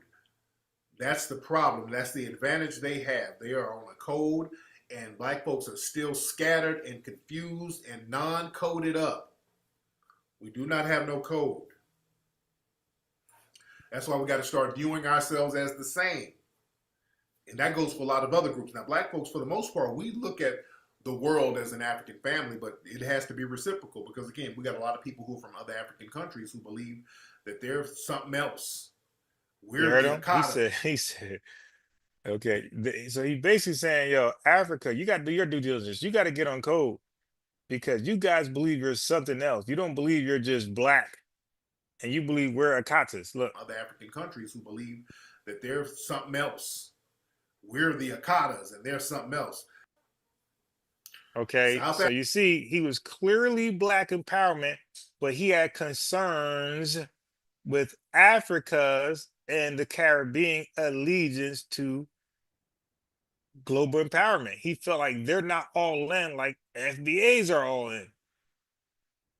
Okay, look at this. So again, look at the date. Look at the date, look at the date, look at the date. Look at the date. This is before Tone and Yvette, or at least Tone Adolph's videos. 18. I found Tone Adolph's video 2019 and 2020. Global Empowerment in 2018. And he's already having concerns about the diaspora and the continental Africans really down. Okay, watch this. Let's keep going. But a lot of people from the Caribbean or people who have Caribbean parents or African parents, the first and second generation people from these other countries, a lot of times they simply don't identify with us. So they're not really trying to build or empower us or themselves with us. They're like, let me get mine and let me send it back to my country because I'm not like these niggas here. Now, I like some of the advantages I get that these Negroes have taken bumps and bruises for. But other than that, I'm not with these black Americans. Even black folks who were born here to foreign parents, they identify to the country that their parents are from because their parents have drilled into them, you're not like these black Americans, you're something else. As a matter of fact, you're a little better because we've never been enslaved over in my country. You understand? A lot of them have that mentality. And they don't understand white supremacy is slavery. They don't understand right now you are enslaved because they enslave you economically. Just because the white slave owner isn't over you beating a whip, they control your economy, they control your resources. That's why when a white supremacist shows up to one of these African countries, they run around with their drums dancing. You know who massa is. You can call it slavery, colonialism, it's all the same thing. It's white supremacy. Yeah, they call us Akatas as if they're in a better situation, and you're not. We're in the same boat, but see, as black Americans, we understand that. We're in the belly of the beast. Okay, so he's already delineating. What's the date of this video? It's the first of the month to get a cash your checks and come on, wake up. And I see my sister already just my staff. He's Bone Thugs and Harmony right now. You dig? So it's the first of the month, 2018. Before Tone video, and both of his videos, okay? He's already drawing a line. Like he's already showing we're different. Like we're not on code. We supposed to be on code, but we're not on code. So he's drawing the line now. He's not divisive in 2025, 24. He was drawing the line in 2018 in the first of the month. Cash your checks and come on. That's when he was drawing the line. Right now, you hear it, I'm sourcing up. And when you're in the belly of the beast, you can see what it is. Just like during slavery, most of the people who ran away were house slaves. When you look at a lot of the runaway slave notices from the 1800s and 1700s, it was mostly house slaves running away. Many of them were mulattoes. The mulatto women were running away the most because they were right there in the house with the white supremacists, and they saw how degenerate they were up close. So they're like, hey, there's no hope. There's no hope. See, the slave out there in the field, anything is better than just working in the sun all day, eating scraps that's thrown out the back door, sleeping in the cold at night. So they're looking at that big house as a come up. But the slave that's already in that house, they know this ain't really a come up. I get a comfortable bed and the food is better, but shit, I get raped every night. So this ain't really a come up. So it doesn't get any better than this. See, the thing is, a lot of African people from other countries, they think I'm just gonna come over here to America and fuck all that fight to power like those Akatas. I'm gonna go over there and be a big old coon, and I'm gonna come up like that, and I'm gonna use my coon money to send over here to my family. Okay, so he clearly was drawing a line back then. All right, so now let me fast forward to where I want to be at in this video. Okay, right here. Damn coon train, understand. And that's always been like that. When you had writers like Dessalines, people like that, who were the liberators of Haiti, understand it was coons who killed Dessalines. So the coons they've been there. That coon element has been there. There's always been this civil war between coons and revolutionaries down there. But people like Q, and God rest the dead, the brother died. Okay, so right now he's speaking about social media platforms that's ran by black foreigners cosplaying as FBA, consistently showing FBAs in a negative light, repeating or echoing the stereotypes that moms brainwashed them to believe. So he's speaking about Q right now, who founded World Star Hip Hop. Okay, so when you watch somebody of melanin color, right, on World Star Hip Hop, you don't know that they're Jamaican, FBA, or all you see is a black man. But don't forget, we're in America. So when you see a black man, you are seeing FBA pretty much.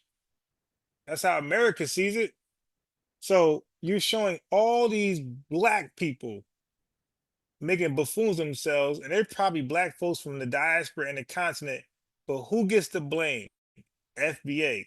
Okay, according to White Supremacy Society, all those melanated people are FBAs. Okay, so now they're starting to pass laws and judgment and discriminate, deny, reject loans, and you know, disrespect and violate your rights based off what they're watching on World Star Hip Hop. And Tariq Nasheed already proved that a lot of white supremacists be sourcing their bullshit from World Star Hip Hop.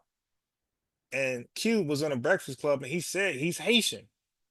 They come up off that these guys get rich. Like, listen, this is deep. These tethers get rich off casting us in a bad light. They actually get paid well for doing it. Academics is rich for his Chirac bullshit, showing FBAs as savages. He's rich now based off just that.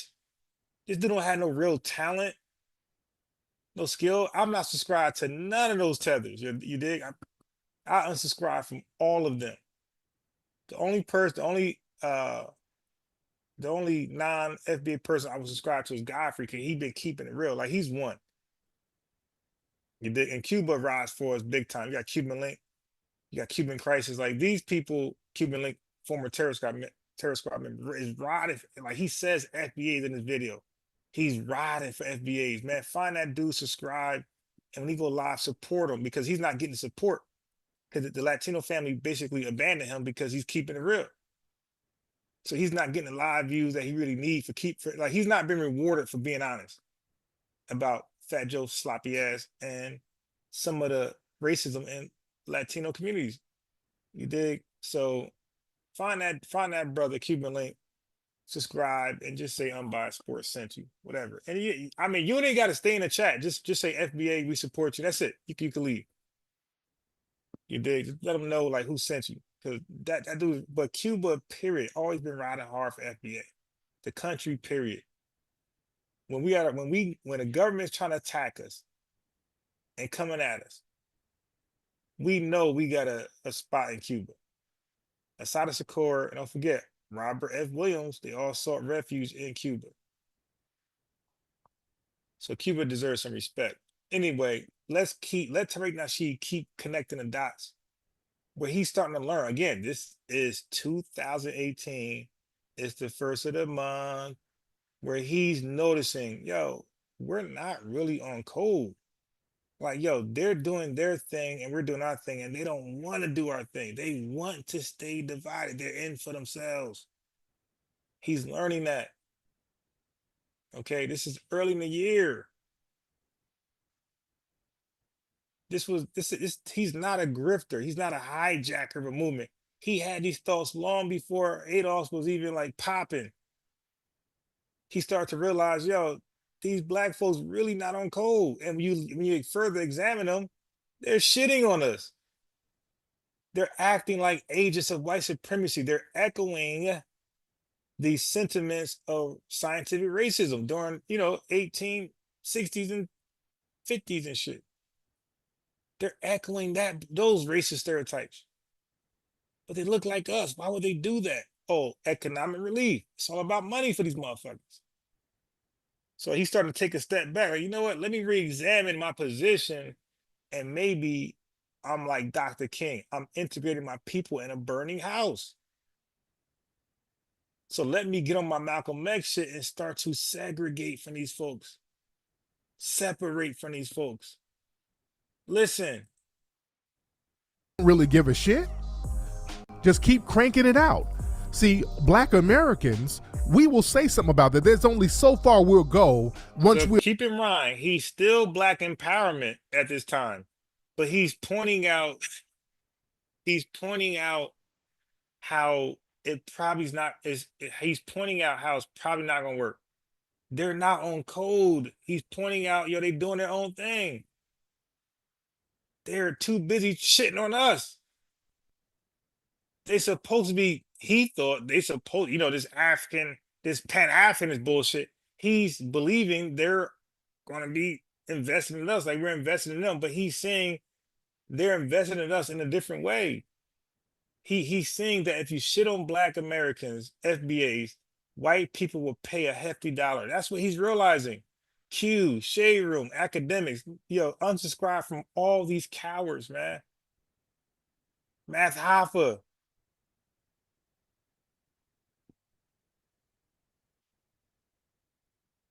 If we have our foot in the door and we're not he's discovering all of this as he's pitching an all-inclusive movement for all Black people of the world. You see what he's juggling with? Like, damn, on one hand, I'm trying to be on code with you guys, but you guys are really out here to get us. Like, you're not only minding your own business, ain't rocking with us, but you're out here damaging us. You're attacking us. So he was struggling with that. Like, how do I balance that? At one point, do I bail out, eject, and just say, you know what? Hold your own nuts. We'll do the same. We'll see you when we get there. Boss Up, Madame Noir, the brother who owns that, he owns Moguldom Media.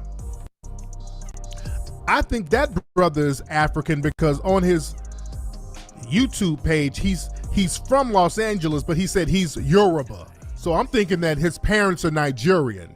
He calls himself Yoruba. So the guy who owns that, I think his parents are Nigerian.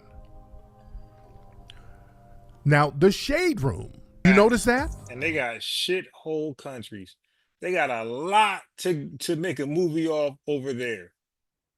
But they preserve it, they protect it, and they just want to exploit us. Black exploitation all over again from melanated people, melanoid people, you dig? These people will shit on Black Americans all day, but don't you dare say anything about anybody in their home country. They'll cut that shit short. Let's go to Mia Love. Now, Mia Love, she's a white supremacist ass kisser. She's that Utah politician, bed wench. Whenever these white supremacists says anything negative about Black Americans, she's making excuses for them all day. When Trump said Africa and Haiti are shitholes, all of a sudden, Mia Love is like, wait a minute now. Wait a minute. Now, Trump, you need to apologize for that. Now Trump has to apologize. Because her spot is being shit on now. They'll shit on Americans all day, but they don't want you to say anything about their country. Well, I did a video when I was in South Africa, and y'all can look at it on YouTube. Tariq Nasheed shows the real deal about South Africa. Do you know so many South Africans were mad as hell at me? Most of the people upset with me were South African Black folks who are living in other countries, living in Australia, living in the US, living in the UK. They were upset because I told the real deal. They like to go to these countries and make it seem like Black people in South Africa are just balling out of control. They try to go to Western countries to erase the negative image of Africa being poor and people living in shanty towns. They don't want to have that image. When in reality, that's exactly what's happening in South Africa. That's not a diss to them. They are still under the thumb of white supremacy. And they were very upset with me because I was going around South Africa trying to find communities of well-to-do or even wealthy Black people, and they didn't exist. There were none. I was all over. They didn't exist. I looked. I was all over looking for it. I wasn't doing that to denigrate them. I wanted to see where all of these prosperous Black people were living in large numbers in South Africa, and I couldn't find them. And they were getting mad. We do exist. We are there. What's the address? Shit. I'll be glad to promote you. I want to see it. I'm not saying this to denigrate or diss you. Where are these neighborhoods? My cousin, he's a millionaire. Okay, where's your cousin then? Right. Okay, show some pictures. Show me a video of this prosperous Black South American community. I ain't talking about one or two black folks. They'll send a video of one black family living No. Don't know. We're not talking about tokens. I want to see whole communities of black people in South Africa pop it off. I want to see whole communities. Don't give me all your excuses and insults. Show a video, just like I got a video showing everybody in shanty towns and the white supremacists living in condos and nice homes across the street from you. I want to see the same communities of brothers and sisters living like that, and it doesn't exist. And they didn't like that.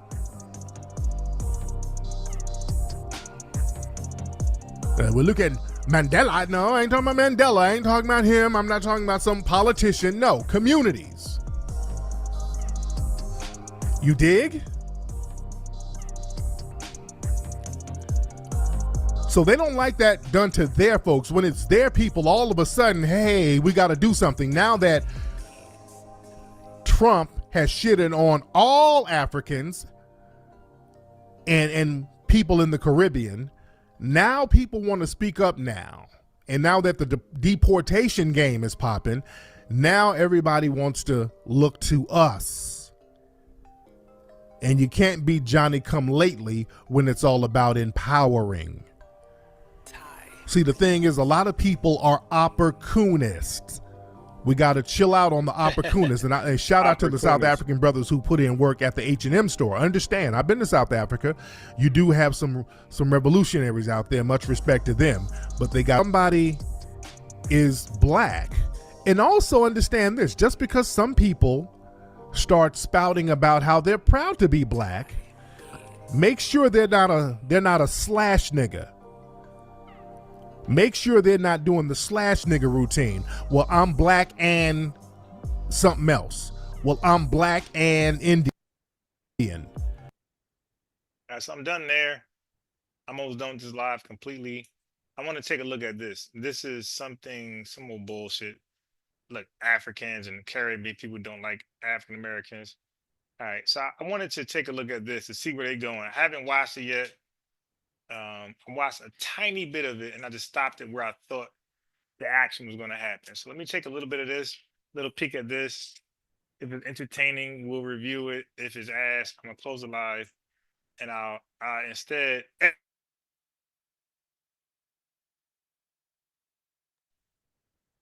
I will end the live and just upload this on my other channel. So if you guys are not aware of the other channel, just type in FBA Defensive Unit. Because after this live, I'm going to re-upload this over there. I got a whole different audience over there. You dig? They be showing out. They be 215 deep sometimes. You dig? They show out over there. So if anything, y'all catch me outside. How about that over there? But let's take a look at this real fast. Why there's that divide. There is a divide. And we're going to try to figure out why there is. I'm going to start with Pam, then I'm going to go to Wayne, since these are our guests. Pam's the lady, and Wayne is not. Like, for me, just looking at it, it's never going to be sincere when you see a bunch of people smiling. This is a serious topic. This ain't no smiling topic. When people start smiling, and I'm like, oh, shit. And when people's names are Wayne, I'm like, I don't know. See all smiling. See, for FBAs, that's a bad sign. When we start, I don't know who is who, by the way. I don't know who is Pan-Africanist, who's RBG, who's from the diaspora or the Caribbean, or who's FBA. I have no idea. Well, I could tell his name Yard, so he's clearly from Caribbean. But everybody else, I don't know. She looked like she could be from the continent. But these folks, he got the garment, so you could presuppose he's from the, but you don't know. And this person is all black. Kevin had a pre-show meeting, and Kevin his name is comedian Kevin Lee. I'm Black Excellence. That's an FBA type of swag. So, but you see, he goes to the comedian first. Like, he always try to pick the weakest person that represents FBA to attack. Was asking, what is it that people from Barbados and the Caribbean are told? Where'd Kevin go? What are we told about Black Americans? Because he seems to think that, his experience that black folks in the Caribbean, when we come to America, we kind of look down on black Americans. We don't give them the respect that we give white Americans, and he feels we kind of look down on black Americans. So he was asking me, what are we told? How do we get this perception of black Americans? Yeah, because we heard the kids say it. All right, you a parent. We heard it's you guys who incept your kids with these negative stereotypes towards FBA. So your one answer ain't gonna be enough. We again, I could show more. I stopped. But let's see where they're going with it. Let's see if they admit it or they deny it. For me, honestly, I never really had a negative perception of black people. Okay, you see he's lying already. Like everybody that I play, so many people admitting that their parents teach them to have a negative outlook on black folks, to draw a line between them and us. And if it ain't the parents telling them directly, they claim it's the movies. So now he's the one outlier, the lone wolf, who escaped that programming. Like, come on. I'm saying, yo, they just cannot be honest. They just can't. But from what you've seen in movies, and every time you see a movie, black people are not shown in a positive light. Okay. He did the movie thing. Okay. All right. Okay. I apologize. Okay, he's lying though. The movies were not in a positive light. Yo, dude, what did you watch? The Clumps, my boy? Did you watch Shaft? Did you watch Malcolm X? Did you watch Panther? Did you watch any of Spike Lee joints? Robert Townsend joints, my boy? Did you watch Eddie Murphy movies? 48 Hours. What are you talking about? The Clumps is a black scientist. What are you talking? Have you watched A Different World? Have you watched the Urkel Show? Good Times? Fred Sanford's son? I gotta take it back. This dude's old enough to know, but they lie and run with the lie. The movies somehow depict us as negative, when all of Wesley Snipes' movies show us in a great light, a winning, fighting light. Denzel movies, what are you talking about, man? All you do is be just lying. What about Cuba Gooding Jr. movies? All these Big Mama or Mama House or Groove Back. What are you talking about, man? It's you that got the movies where you're only negative. Watch this. Rude Boy, Shatas, Belly, and the only other movie I know about you guys in the positive light is Cool Running, where y'all ain't do shit but bobsled. I don't know another movie where you guys in a positive light. Belly, Rude Boy, Shatas, and one movie, Cool Running, where y'all not committing crimes. So it's 3-1. But I just named a gazillion. What can you name for black society?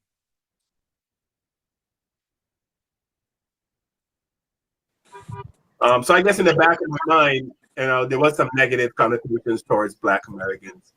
Oh, so now you're admitting it. Okay, so you just started off lying, saying you have no recollection, no preconceived notions about FBAs in a negative sense, and then you just mentioned the movie theory. I'm gonna call it the movie theory. But on that note, I've seen enough. I'm good. Because they start off lying. That means they're not gonna have an honest dialogue. They're gonna be lying and in denial. I'm good, man. Peace, respect. I'm gonna play this over on my other channel. If you ain't doing shit, I'll see you over there. If not, tomorrow. Or maybe it depends how late it is. Maybe I go live late. Peace.